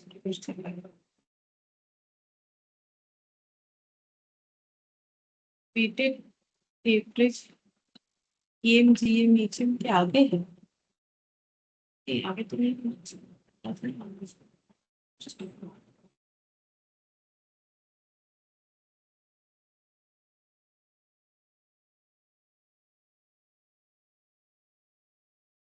अब आगे लिखा हुआ है वहां पर, हम दिखा देते हैं।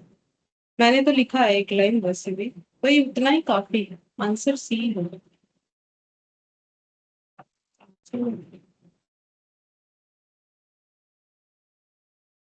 कितने नंबर पेज पे?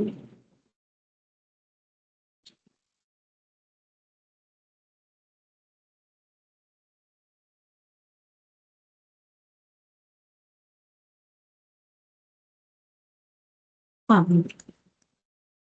when the observation under consideration have hierarchical order of importance, मतलब importance का order होता है, ठीक है, कि भाई ये most important, ये उससे कम, ये उससे कम, इस तरीके से we take recourse to computing weighted average which could be either weighted AM, weighted GM और weighted HM। हाँ, तो weighted average में हम लोग AM, GM, HM सभी का यूज कर सकते हैं, बट नॉर्मली तभी करना चाहिए जब हमारे पास जो डेटा है उसका सभी का इंपॉर्टेंस सेम नहीं है, ठीक है। उसमें एक हायरार्की बना हुआ है, मतलब किसी का सब मोस्ट फिट, मतलब अगर रैंकिंग करना है तो 10th नंबर इंपॉर्टेंट, 9, 10 सबसे ज्यादा इंपॉर्टेंट, 1 इस तरीके से, ठीक है। चलो इसका आंसर लेकिन हम लोग का सी होगा, ठीक है। उसके बाद बोल रहा है which of the following result hold for a set of distinct positive observation, अगर सारे ऑब्जर्वेशन डिस्टिंक्ट है और पॉजिटिव है तो एम, जीएम और एचएम में रिलेशन क्या होगा?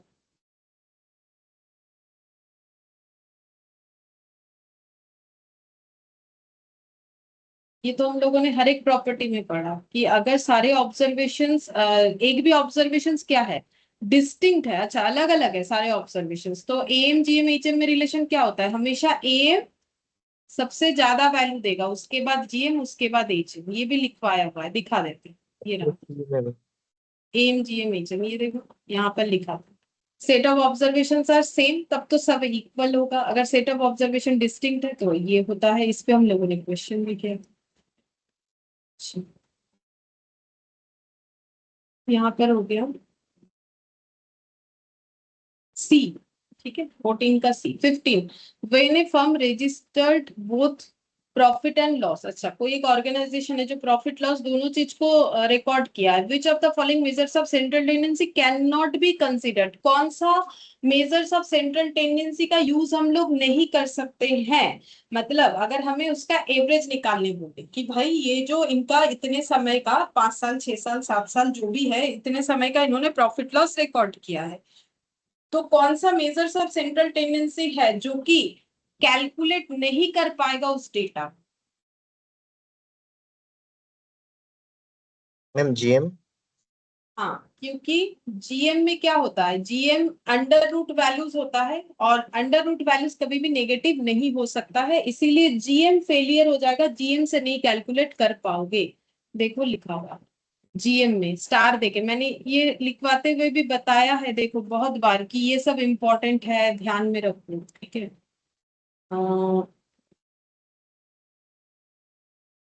दिखाते हैं नॉन नेगेटिव और एचएम के लिए नॉन जीरो, ये रहा कांट डिफाइन, ठीक है। तो लॉस है तो नेगेटिव वैल्यू होगा, नेगेटिव वैल्यू तो जीएम नहीं कैलकुलेट करता, ठीक है। फिर quartile are the values dividing a given set of observation into 2 parts, 4 parts, 4 equal parts. Quartile में होता है 4 इक्वल पार्ट्स, सही है। क्वार्टाइल का मतलब ही वही है। इंग्लिश में क्वार्टर का मतलब 1/4 ही होता है। फिर बोल रहा है quartile can be determined graphically using. अच्छा, ये तो बेसिक वाला क्लास अगर किए हो तो ही बोल सकते हो, चाहे मेरे पास लाइव किया हो, चाहे जो है वीडियो देखा हो। क्वार्टाइल को कैलकुलेट करने के लिए कौन सा जो है ग्राफिकल प्रेजेंटेशन फॉलो होता है? हिस्टोग्राम, फ्रीक्वेंसी, पॉलीगन, ऑगिव और पाई चार्ट। कुछ भी याद है? Ogive.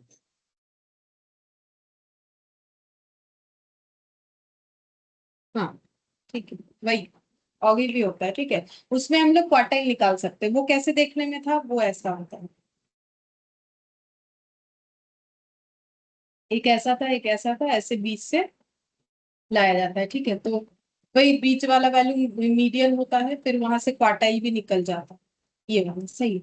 Which of the following measures posses mathematical property? कौन सा ऐसा मेजरमेंट है जो मतलब मेजर्स ऑफ सेंट्रल टेंडेंसी का टूल्स है जो कि मैथमेटिकल प्रॉपर्टी को होल्ड करता है?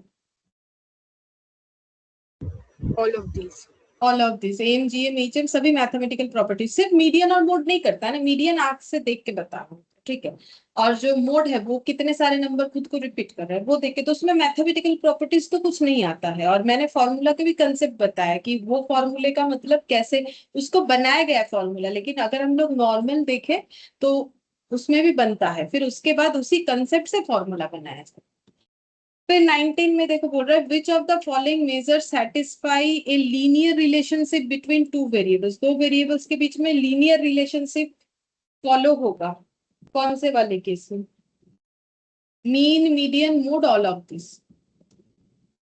देखो, अब ये कोई नया चीज नहीं है। लीनियर रिलेशन मतलब तुम लोग अगर कोई भी प्रॉपर्टीज उठाते हो, जैसे कि एम पे जाते, एम, ठीक है, एम का यहाँ प्रॉपर्टी जब स्टार्ट हुआ, उसके बाद वाला, उसके बाद वाला प्रॉपर्टी,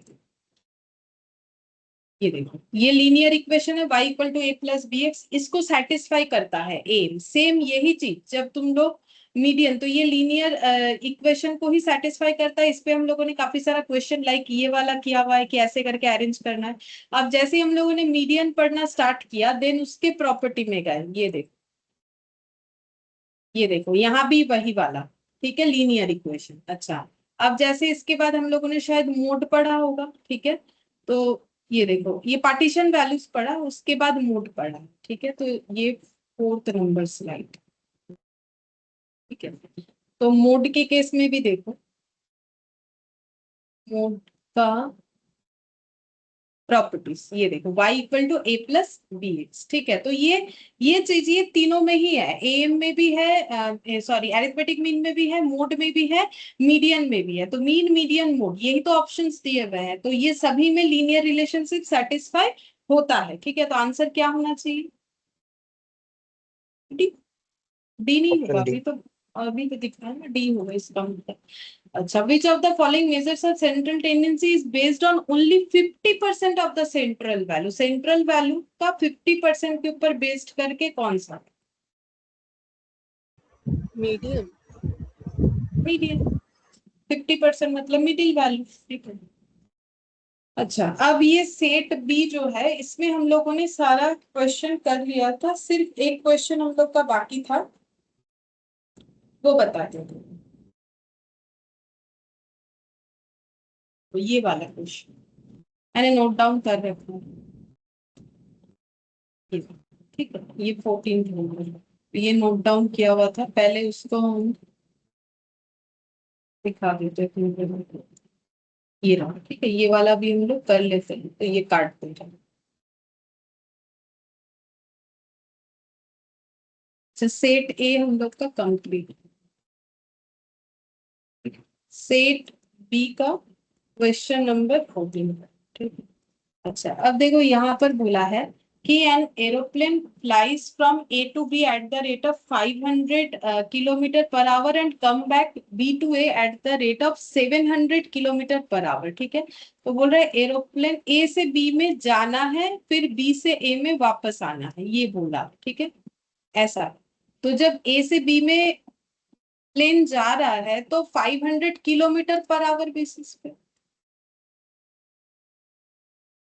और जब वापस आ रहा है तो 700 किलोमीटर पर आवर बेसिस पे। और जब हम लोग ऐसा बोल रहे हैं ना कि पर आवर इतना किलोमीटर, इस चीज को हम लोग क्या बोलते हैं, रेट बोलते हैं, ठीक है, rate. The average speed of the aeroplane, तो एरोप्लेन का एवरेज स्पीड निकालना है, ठीक है। तो अब एवरेज बोलने से तुम लोग के दिमाग में क्या क्या आएगा, M, GM, HM, median, mode. लेकिन मीडियन और मोड के लिए तो ये दो डेटा से क्या एप्लीकेबल होगा, नहीं होगा, ठीक है। तो तीन ही बचा, एम, क्योंकि मैथमेटिकली निकालना है तो मैथमेटिकल प्रॉपर्टी तो एम, जीएम, एचएम होल्ड करता है, ठीक है। तो अब तुम लोग को ये बताना है कि इसमें हम लोग क्या लगाए, एम लगाए, जीएम लगाए या एचएम लगाए। एम। एम लगाएंगे। अभी थोड़ी देर पहले एक जहां हम लोग पढ़ रहे थे, एप्लीकेशन लिमिटेड है जीएम एचएम का। ये क्या हो गया,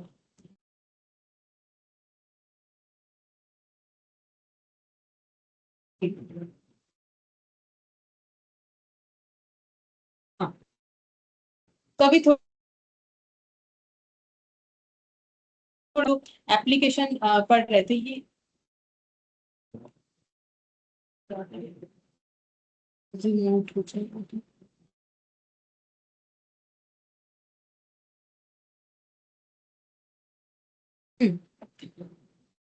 तो देखो हम लोगों ने वहां पर पढ़ा ना कि जीएम और एचएम का जो एप्लीकेशन है वो कहाँ कहाँ है। देखो यहाँ पर वो चीज लिख देते हैं, यहाँ पर हम लोग एम यूज नहीं करेंगे, क्यों नहीं करेंगे वो भी बता देते हैं। देखो जीएम कहाँ कहाँ यूज करना चाहिए, इन case of percentage, ratio, rates. मतलब अगर हमें आंसर रेट्स में निकालना है या फिर परसेंटेज में निकालना है या रेशियो में निकालना है तो जीएम का यूज करना चाहिए। और एचएम का यूज कब होता है, इन केस ऑफ रेट्स और स्पीड। जब स्पीड का बात होता है तो एचएम यूज होता है, और बाकी सारे केसेस में एम यूज करना चाहिए। ऑल अदर केस, बाकी सारे केस में हमें यूज करना चाहिए ए, ठीक है। अच्छा, तो देखो यहाँ पर इसको हम लोग,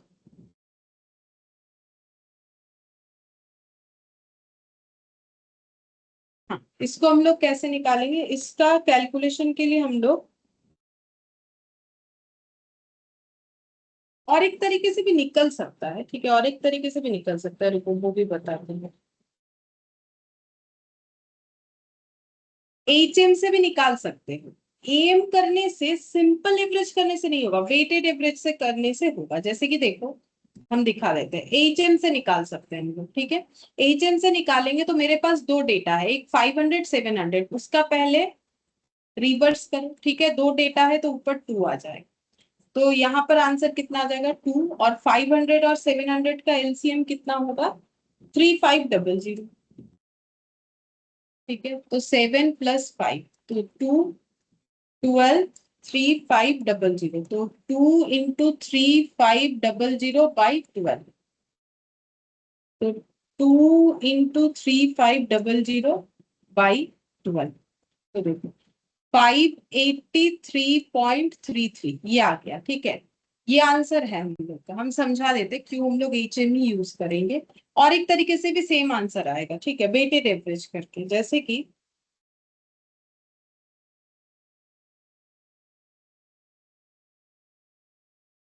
चलो वेटेड एवरेज क्या है, इसको इसी तरीके से ही कर लेंगे, 2 × 500 इंटू, ठीक है, एक ही बात है।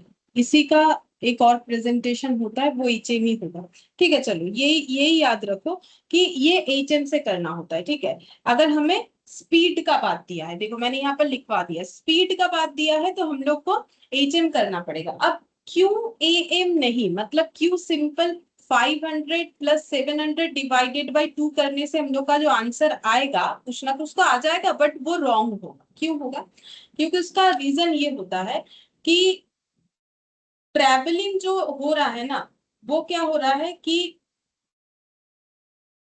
जब देखो जब जा रहा है तो 500 km/h, ठीक है। जब वापस आ रहा है तो 700 km/h, ठीक है। अच्छा,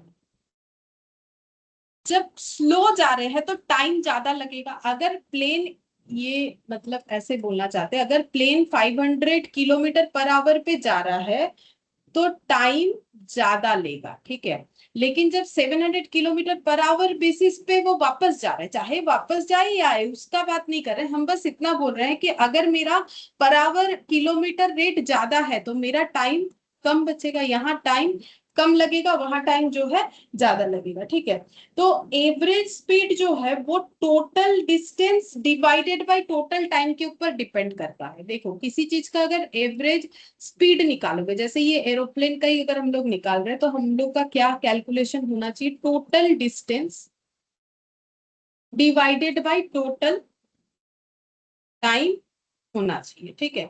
तो total distance divided by total time हमें करना चाहिए। तो इसीलिए इसमें हम लोग क्या यूज करेंगे, हार्मोनिक मीन का यूज करेंगे, ठीक है। इसमें डायरेक्टली अगर 500 प्लस 700 करके एवरेज कर दोगे तो फिर वो टाइम का कंसेप्ट नहीं आएगा, ठीक है। क्योंकि जब हम लोग 500 प्लस 700 बाई 2 कर दे रहे हैं तो फिर एक में टाइम ज्यादा लगता है, एक में टाइम कम लगता है, वो चीज यहाँ पर कवर नहीं होता है। तो इसीलिए अगर हमें स्पीड का एवरेज निकालना है तो हमेशा टोटल डिस्टेंस डिवाइडेड बाई हमें टोटल टाइम करना चाहिए। तो क्या हम लोग total distance by total time ही कर रहे हैं, यहाँ पर कैसे कर रहे हैं ये चीज, तो देखो बिल्कुल कर रहे हैं। तो हम लोग का जो टोटल डिस्टेंस है वो हम लोग का हो गया 500 और प्लस 700, ठीक है, 500 और 700।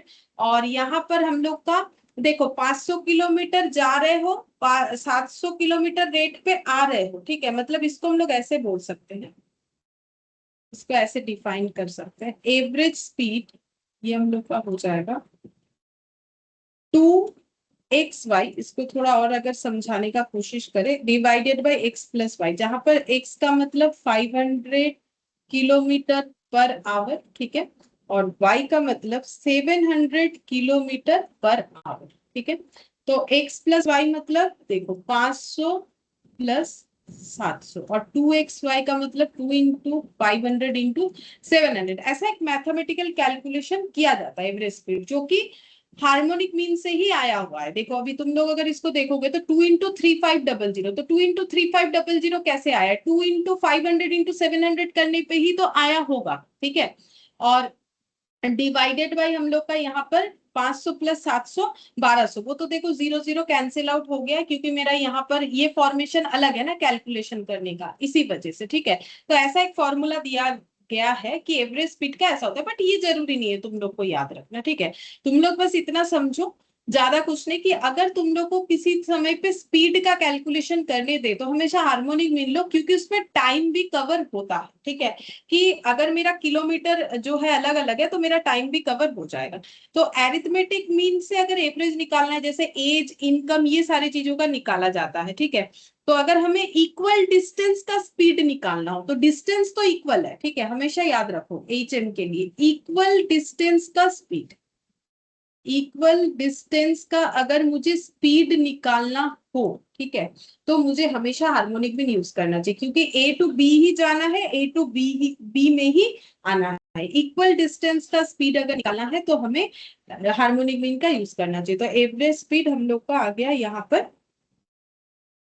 583.33, ये इंपॉर्टेंट है, ठीक है। तो ये हो गया ऑप्शन बी। अच्छा ऑलरेडी लिख दिया है मैंने ऑप्शन।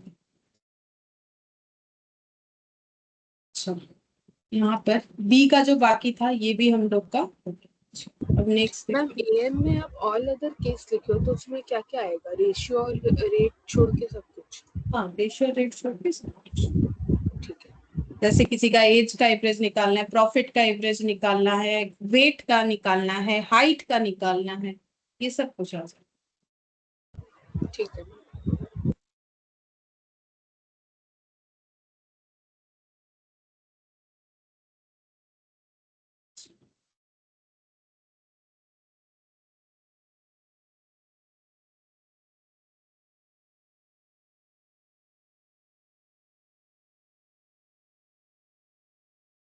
यहाँ पर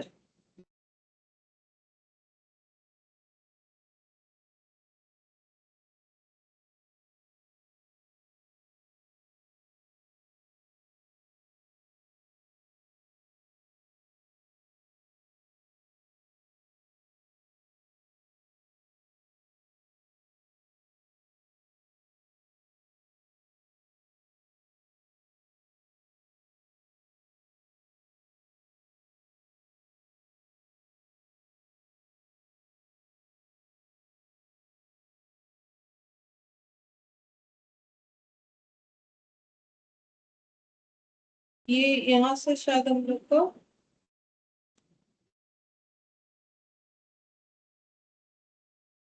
सभी डॉक्यूमेंट, हाँ यहाँ से हम लोग का सभी डॉक्यूमेंट, ठीक है सर कर लेते हैं जितना हो गया।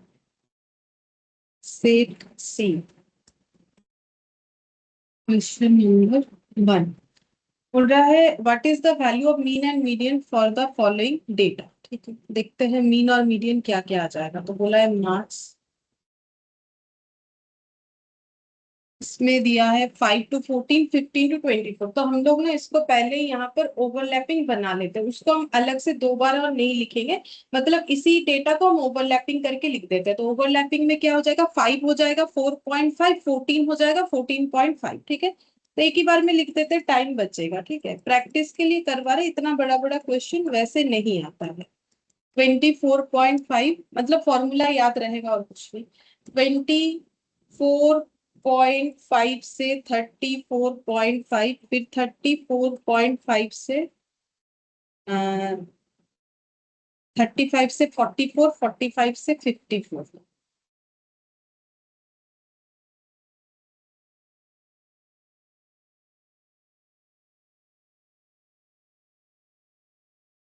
और 54.5 से 64.5 का शायद देख लेते हैं एक बार। 64.5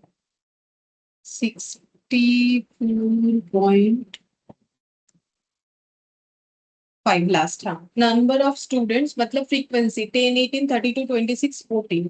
हम सिर्फ फ्रीक्वेंसी लिख लेते, 10, 18, 32, 26, 14 और लास्ट वाला 10 था। ठीक है, अच्छा अब हम लोग को इसमें निकालने बोला है मीन और मीडियन। ठीक है, चलो पहले मीडियन निकाल लेते हैं। मीडियन के लिए हम लोग का कैलकुलेट कोई भी एक निकाल लेते हैं। देखो वैसे तुम लोग चाहो दोनों निकाल सकते हो। अगर हम यहाँ से देखो, मेरा यहाँ पर सारा अलग अलग वैल्यूज है। ठीक है, तो अगर एक भी निकला तो मुझे पता चल जाएगा कौन सा ऑप्शन होगा। दूसरा तुम लोग खुद भी निकाल सकते हो, और अगर समय हुआ तो हम निकाल देंगे। तो हम सीए मतलब मीडियन इसीलिए निकाल रहे हैं, वो जल्दी होगा। ठीक है, कंपेयर टू मीन। तो 10 और 18 पहले सीएफ निकालना पड़ेगा, क्यूमुलेटिव फ्रीक्वेंसी, फिर 28 प्लस 32, तो ये हो जाएगा हम लोग का 60। 6, 7, 86, 86 और 14 ये हो जाएगा 100, और 110 ये हो गया मेरा इन, मतलब टोटल ऑफ फ्रीक्वेंसी। तो मीडियन का फॉर्मूला क्या है मैम देखो। गलत हुआ है, 96 होगा। अच्छा वो 26 है क्या? ओह अच्छा अच्छा। n by 2 minus C F divided by F into I या सी, जो भी लिख सकते हो। मुझे भी याद नहीं मैंने आई या सी लिखा था, अभी तो मैंने आई लिख दिया, आई सी जो भी लिख सकते हो। अच्छा, अब सबसे पहले निकालेंगे n बाई 2। तो 110/2 सबसे पहले निकाले, ताकि हम लोग मीडियन क्लास आइडेंटिफाई कर पाए। तो 110/2 करने से हम लोग का आ जाता है 55। 55 कौन से क्लास में बिलोंग करेगा, हमें सीएफ से आइडेंटिफाई करना है। तो यहाँ up to 10, up to 20, up to 60, तो अप टू 60 तक हमारा 55 जो है वो बिलोंग करेगा। ठीक है, तो फिर ये मेरा जो है मीडियन क्लास होगा। तो L1 मतलब लोअर क्लास इंटरवल। ठीक है, CF मतलब cumulative frequency of the class preceding the median class यानी कि 20। F का मतलब frequency of the median class जो कि है 32। I मतलब difference of the class median class का क्लास विद जो कि 10 हो जा रहा है। ठीक है, अब हम ये पूरा कैलकुलेटर पे ही निकालेंगे। 55 पहले आया था 110/2 minus 28 divided by 32 into 10 plus 24.5, तो इसमें आंसर आ रहा है 32.9375। देखते हैं, 32.9375, 32.9375 मतलब 94, यानी कि ऑप्शन सी होगा, और आंसर ऑप्शन सी है। ठीक है, तो मीडियन निकाल लिया, क्योंकि वो जल्दी निकलता है, क्योंकि मेरा सारा ऑप्शन अलग अलग था। अगर अलग नहीं होता तो फिर सिर्फ एक चीज निकालने से नहीं होता, मुझे दूसरा भी निकालना पड़ता। मान लो कि मेरा हर जगह मीडियन का वैल्यू 32.94 है, तो फिर हम लोग मीन चेक करते। ठीक है, वहां भी हो जाता। ऐसे केस पे एक चेक करोगे तो ही पता चल जाएगा, प्रॉब्लम नहीं है। ठीक है, अच्छा अब सेकंड वाला देखते हैं, मोड और मीन निकालने के लिए बोला है। तो इसमें भी हम लोग कोई भी एक निकालेंगे, तो हम मोड निकालेंगे, क्योंकि मोड जल्दी कैलकुलेट होगा। तो क्वेश्चन नंबर 2, मोड निकालेंगे। अब देखते हैं क्या क्या वैल्यू है। तो यहाँ भी नॉन ओवरलैपिंग है तो ओवरलैपिंग करेंगे। 369.5 और 350 का हो जाएगा 349.5। ये हो जाएगा 369.5, फिर 369.5 और एंड देखते हैं एंड वैल्यू कितना है। 389,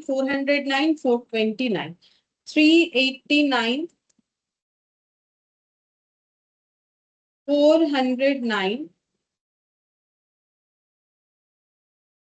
429, 429, 449 और 469, 449 और 469, 429.5, 449.5। पहले तो क्वेश्चन लिख लिया और उसको ओवरलैपिंग बना लिया। हमेशा ओवरलैपिंग करके ही क्वेश्चन सॉल्व करना चाहिए।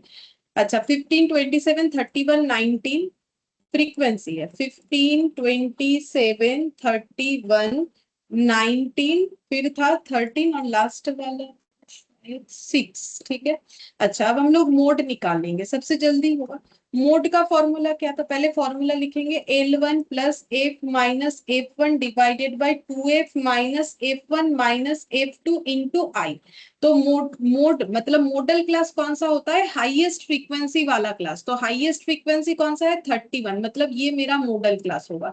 तो lower class boundary of the modal class 389.5 plus I मतलब इन दोनों का गैप, तो ये दोनों का गैप हो जाएगा हम लोग का 10। ठीक है। अच्छा एफ मतलब frequency of the modal class यानी कि 31। ठीक है, तो 2 इंटू 31 और F1 का मतलब प्रीवियस वाला, F2 का मतलब जस्ट उसके बाद वाला। ठीक है, तो F1 हो जाएगा मेरा 27 और F यहाँ भी एक बार 27 लिखेंगे, यहाँ पर 19 लिखेंगे। अब पूरा कैलकुलेटर पे ही कैलकुलेट कर लेंगे। तो यहाँ पर हो रहा है मेरा 31 माइनस 27, ये आ गया 4 इंटू 10, तो ये 40 आ रहा है। अच्छा डिवाइडेड बाय ये हो जाएगा 62 माइनस 27। अच्छा 40 याद रखते हैं, 62 माइनस 27 माइनस 19, तो 40/16 प्लस 389.5, तो ये आ जा रहा है 392। गलत हो गया, देखते हैं। मैम I20 होगा। Y20 फिर से करना पड़ेगा। 2 इंटू 31 माइनस 27 माइनस 19, 16 आ रहा है। ऊपर आ रहा था मेरा 4, 80/16। अच्छा 80/16 लिख दिया गलती से, प्लस 389.5, 394.5। देखते हैं पॉइंट में ही तो था सर आंसर। 394.5 मोड का आंसर आया, देखते 394.5 मतलब ऑप्शन सी हो जाएगा। ठीक है, क्योंकि और कहीं पर भी ये आंसर नहीं है, मतलब ऐसा कोई भी जगह नहीं है जहां पर 394 को रिपीट किया है, तो फिर इसका मतलब यही मीन हो जाएगा। अब ये देखोगे अगर 394 पॉइंट दे के छोड़ दिया है तो मेरा तो एग्जैक्ट आ रहा है ना 5, 5 के बाद और भी डेटा आ रहा है, एग्जैक्ट आ रहा है, सॉरी और भी डेटा तो आ भी नहीं रहा है, 394.5 आ रहा है। तो फिर इसमें मुझे डी के साथ कंफ्यूज होने का जरूरत नहीं है। ठीक है, फिर थर्ड नंबर में बोला है मीडियन और मॉडल निकालना है। ठीक है, तो हम लोग कोई भी एक निकाल लेते हैं। मोड निकालिए जल्दी।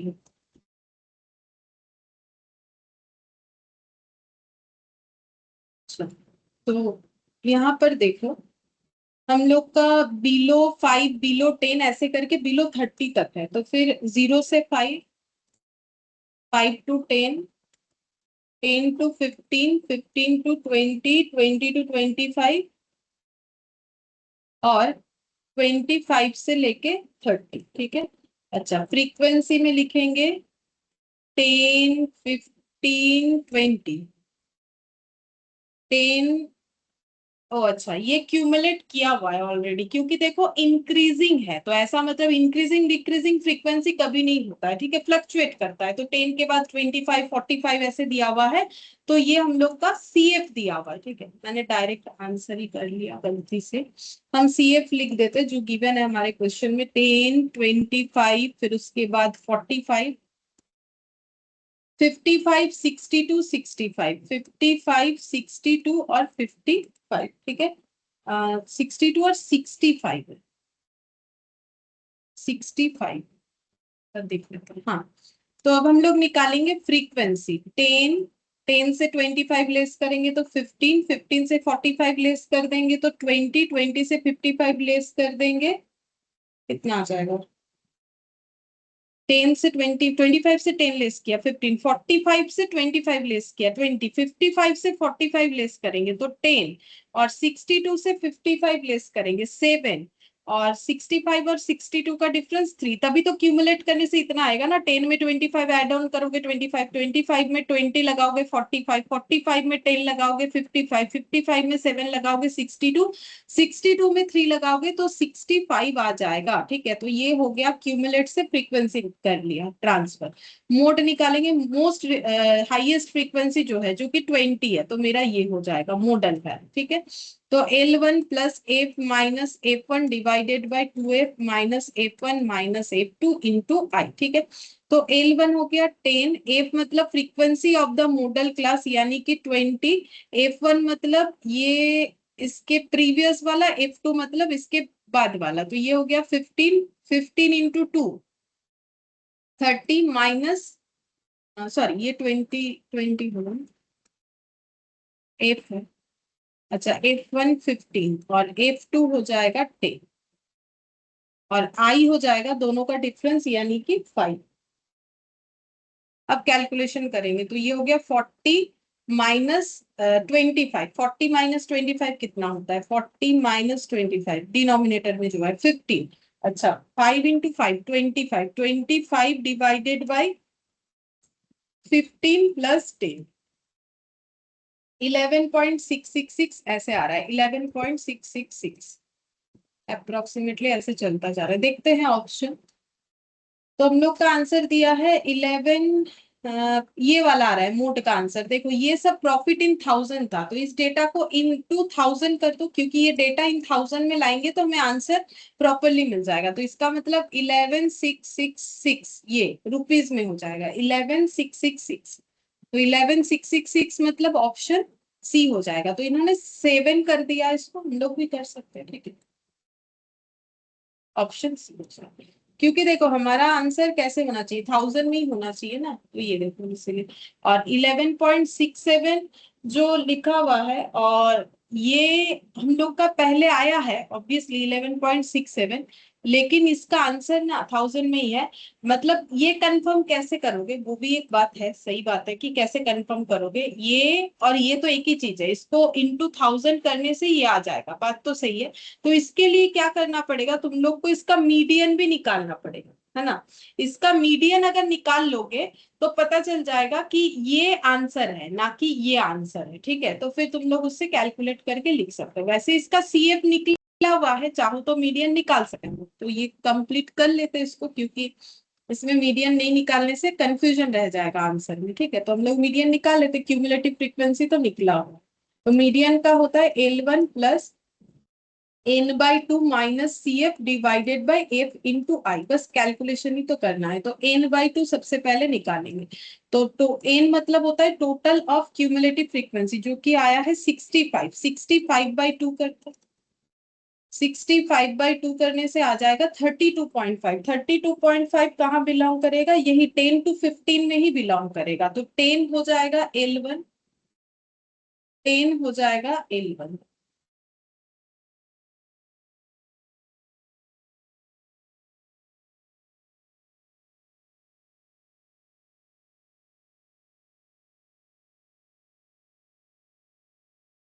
टेन प्लस ये आ रहा है 32.5 माइनस इंटू, तो आई तो हो जाएगा 5, गैप जो है CF मतलब cumulative frequency of the class preceding the median class, मतलब 45 के आगे का 25, और फ्रीक्वेंसी 20, फ्रीक्वेंसी 20 और ये 45 के आगे वाला यानी कि 25। देख लेते कितना है। तो 32.5 minus 25 divided by 20 into 5 plus 10, ठीक है। तो 11.875, देखो 11.875 मतलब ये वाला होगा, तो इंटू 1000, तो इससे कंफर्म हो गया कि ये वाला होगा कि ये वाला होगा। तो 11,875, तो इससे कंफर्म हो गया कि ऑप्शन हम लोग का सी, ये लिख दिया ऑप्शन हम लोग का सी, ऑप्शन सी, ठीक है। अच्छा, अब फोर्थ नंबर में बोला है कि मीन वैल्यू क्या होगा, लेकिन पहले हमें दिया हुआ है एक इनकम्प्लीट डिस्ट्रीब्यूशन जिसका मोडल मार्क दिया हुआ है 44, और ये क्वेश्चन मार्क है, उसके बाद मीन निकालने बोला है। ठीक है, चलो निकालते हैं। तो डेटा है 0 to 20, 20 to 40, ऐसे करके देखते कहाँ तक है। 20 to 40, 80 to 100 तक है, 40 to 60, 60 to 80, और 80 से लेके 100 तक है। फ्रीक्वेंसी क्या क्या, 518 क्वेश्चन मार्क 12 और 5, 518 क्वेश्चन मार्क 12 और 5। तो मोड का वैल्यू हमें दिया हुआ है, तो मोड का फॉर्मूला क्या होता है, L1 plus F minus F1, 2 into F minus F1 minus F2 into I. अच्छा, तो मोड का वैल्यू दे रखा है 44, तो 44 मेरा मोड का वैल्यू वो कौन से क्लास में बिलोंग करेगा, यही वाले क्लास में बिलोंग करेगा। 44 से 60 के बीच में ही 44 आएगा, तो lower class boundary 40। Frequency of the modal class नहीं पता, वही निकालना है, एक्स मान लेते हैं। F1 इसके प्रीवियस वाला, F2 नेक्स्ट वाला होता है, तो -18, 2x माइनस 18 माइनस 12 इंटू हो गया 20, ठीक है। अब 44 से 40 माइनस कर दो, 4 आ गया, बाकी इधर का कैलकुलेशन, तो x माइनस 18 और 2x माइनस ये हो जाएगा 18, और ये माइनस 12 करने से 30 हो जाएगा। अच्छा, अब इंटू, यहाँ लिख देते हैं इंटू 20, ठीक है। अब क्रॉस मल्टीप्लीकेशन करो, 4 इंटू 2x माइनस 30 मतलब 8x माइनस 120, और 20x माइनस 360, ठीक है। अच्छा, तो 8x माइनस 20x और ये माइनस 360 प्लस 120, 240,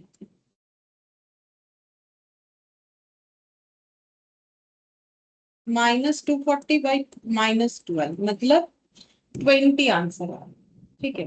एक्स का वैल्यू 20 हो गया। अब हम लोग को बोला है मीडियन निकाल, ठीक है, तो मीडियन निकाल लेते हैं। तो देखो, सबसे पहले मीड वैल्यू निकालेंगे, मीडियन सॉरी मीडियन नहीं, मीन निकालने बोला है, तो मीन निकालने के लिए एफ इंटू एम करना पड़ेगा, ठीक है। तो एम निकालते हैं, मिडिल वैल्यू 0 और 20 का मिडिल वैल्यू कितना होता है 10, बाकी सभी में गैप 20 20 का है, तो गैप ऐड करने से ही पता चल जाएगा। 30 30 में 20 ऐड करो, 50 50 में 20 ऐड करो, 70 70 में 20 ऐड करो, 90, ऐसे ही सिखाया था, ठीक है। अच्छा, अब इसमें एफ इंटू एम करोगे, तो एफ तो बना हुआ है इधर, चाहो तो यहाँ भी कर सकते थे, बट यहाँ मेरा पूरा जगह नहीं होगा इसलिए मैंने नहीं किया। तुम लोग साइड में वहां कर सकते हो अपना, अगर जगह रखा है उतना तो। 18 इंटू 3 54 होता है, ठीक है।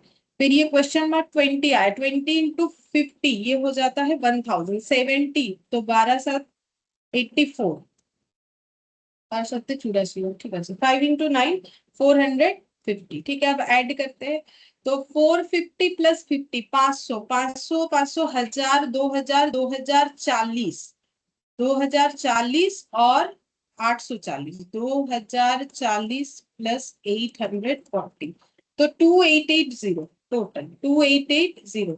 तो कैसे करके एवरेज निकालेंगे, 2880 divided by total of frequency, तो टोटल ऑफ फ्रीक्वेंसी कितना होगा, 5 प्लस 18 प्लस 20, देखते हैं कितना होता है, 5 प्लस 18 प्लस 20 प्लस 70, 60 डिवाइड कर देते हैं, 2880 डिवाइडेड बाय 60, 48 आ रहा है, ठीक है, 48 आ रहा है।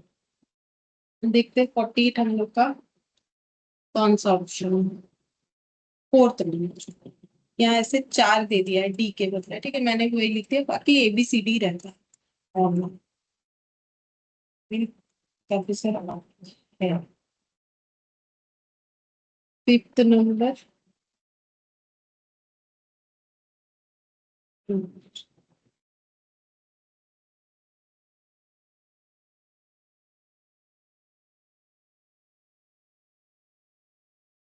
एक काम करते 6th वाला कर लेते, ये जल्दी हो जाएगा, 5th में टाइम लगेगा, ठीक है, 6th वाला कर सकते। 5th में वो टैली मार्क करने बोला ना, तो वो अभी देख देख के करने में टाइम लगेगा। तो यहाँ पर बोला है 3rd quartile and 65th percentile निकालने के लिए डेटा है लेस देन 0, फिर 10 to 19 से 50 to 59 तक दिया हुआ, ठीक है। तो 0 to 9, ठीक है, 10 to 19, फिर 20 से 29, फिर 30 से 39, फिर 40 से 49, फिर 50 से 59, ठीक है।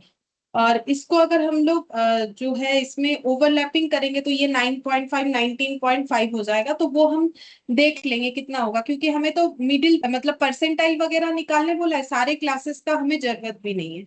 तो 5 18 38 20, 5 18 38 29 और 2, ठीक है।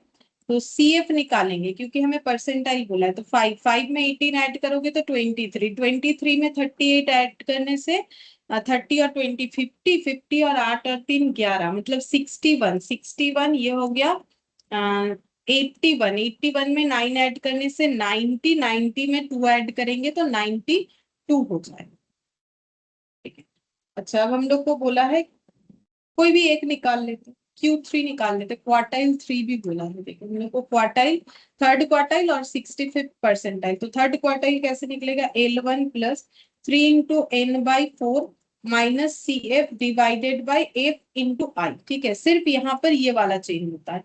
तो 3 इंटू N/4, तो टोटल इन है 92, 92 डिवाइडेड बाई 4 इंटू 3, तो ये आ जा रहा है हम लोग का 69, ये वाला वैल्यू है ना।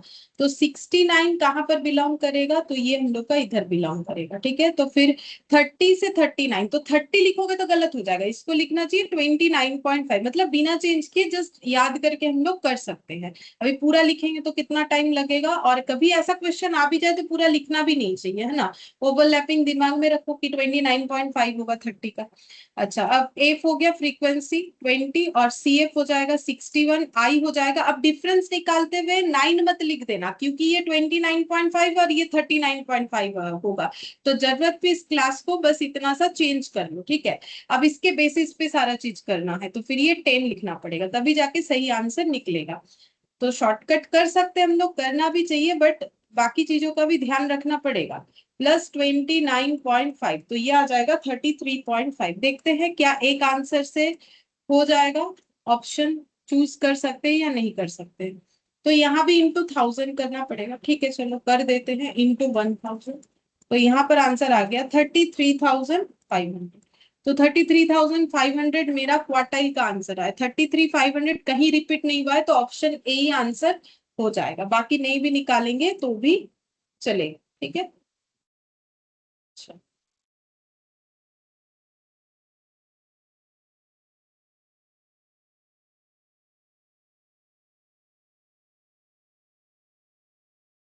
ठीक है, अभी समय लगेगा, इतना सारा नहीं कर सकते। 7 8 और 5, 3 बाकी है, 5 7 और 8, ठीक है, 5 7 और 8 इम्पोर्टेंट है नहीं, बट करवा रहे हैं तो करवा देंगे, ठीक है। तो नेक्स्ट क्लास में ये करवाने के बाद जो है हम लोग मेजर्स ऑफ डिस्पर्सन स्टार्ट करेंगे, या फिर वो स्टार्ट करेंगे एंड में ये करवा देंगे, हो जाएगा आधे घंटे में तीनों क्वेश्चन हो जाए, ठीक है। फिर आज हम लोग इतना ही। Thank you, ma'am. Thank you, ma'am.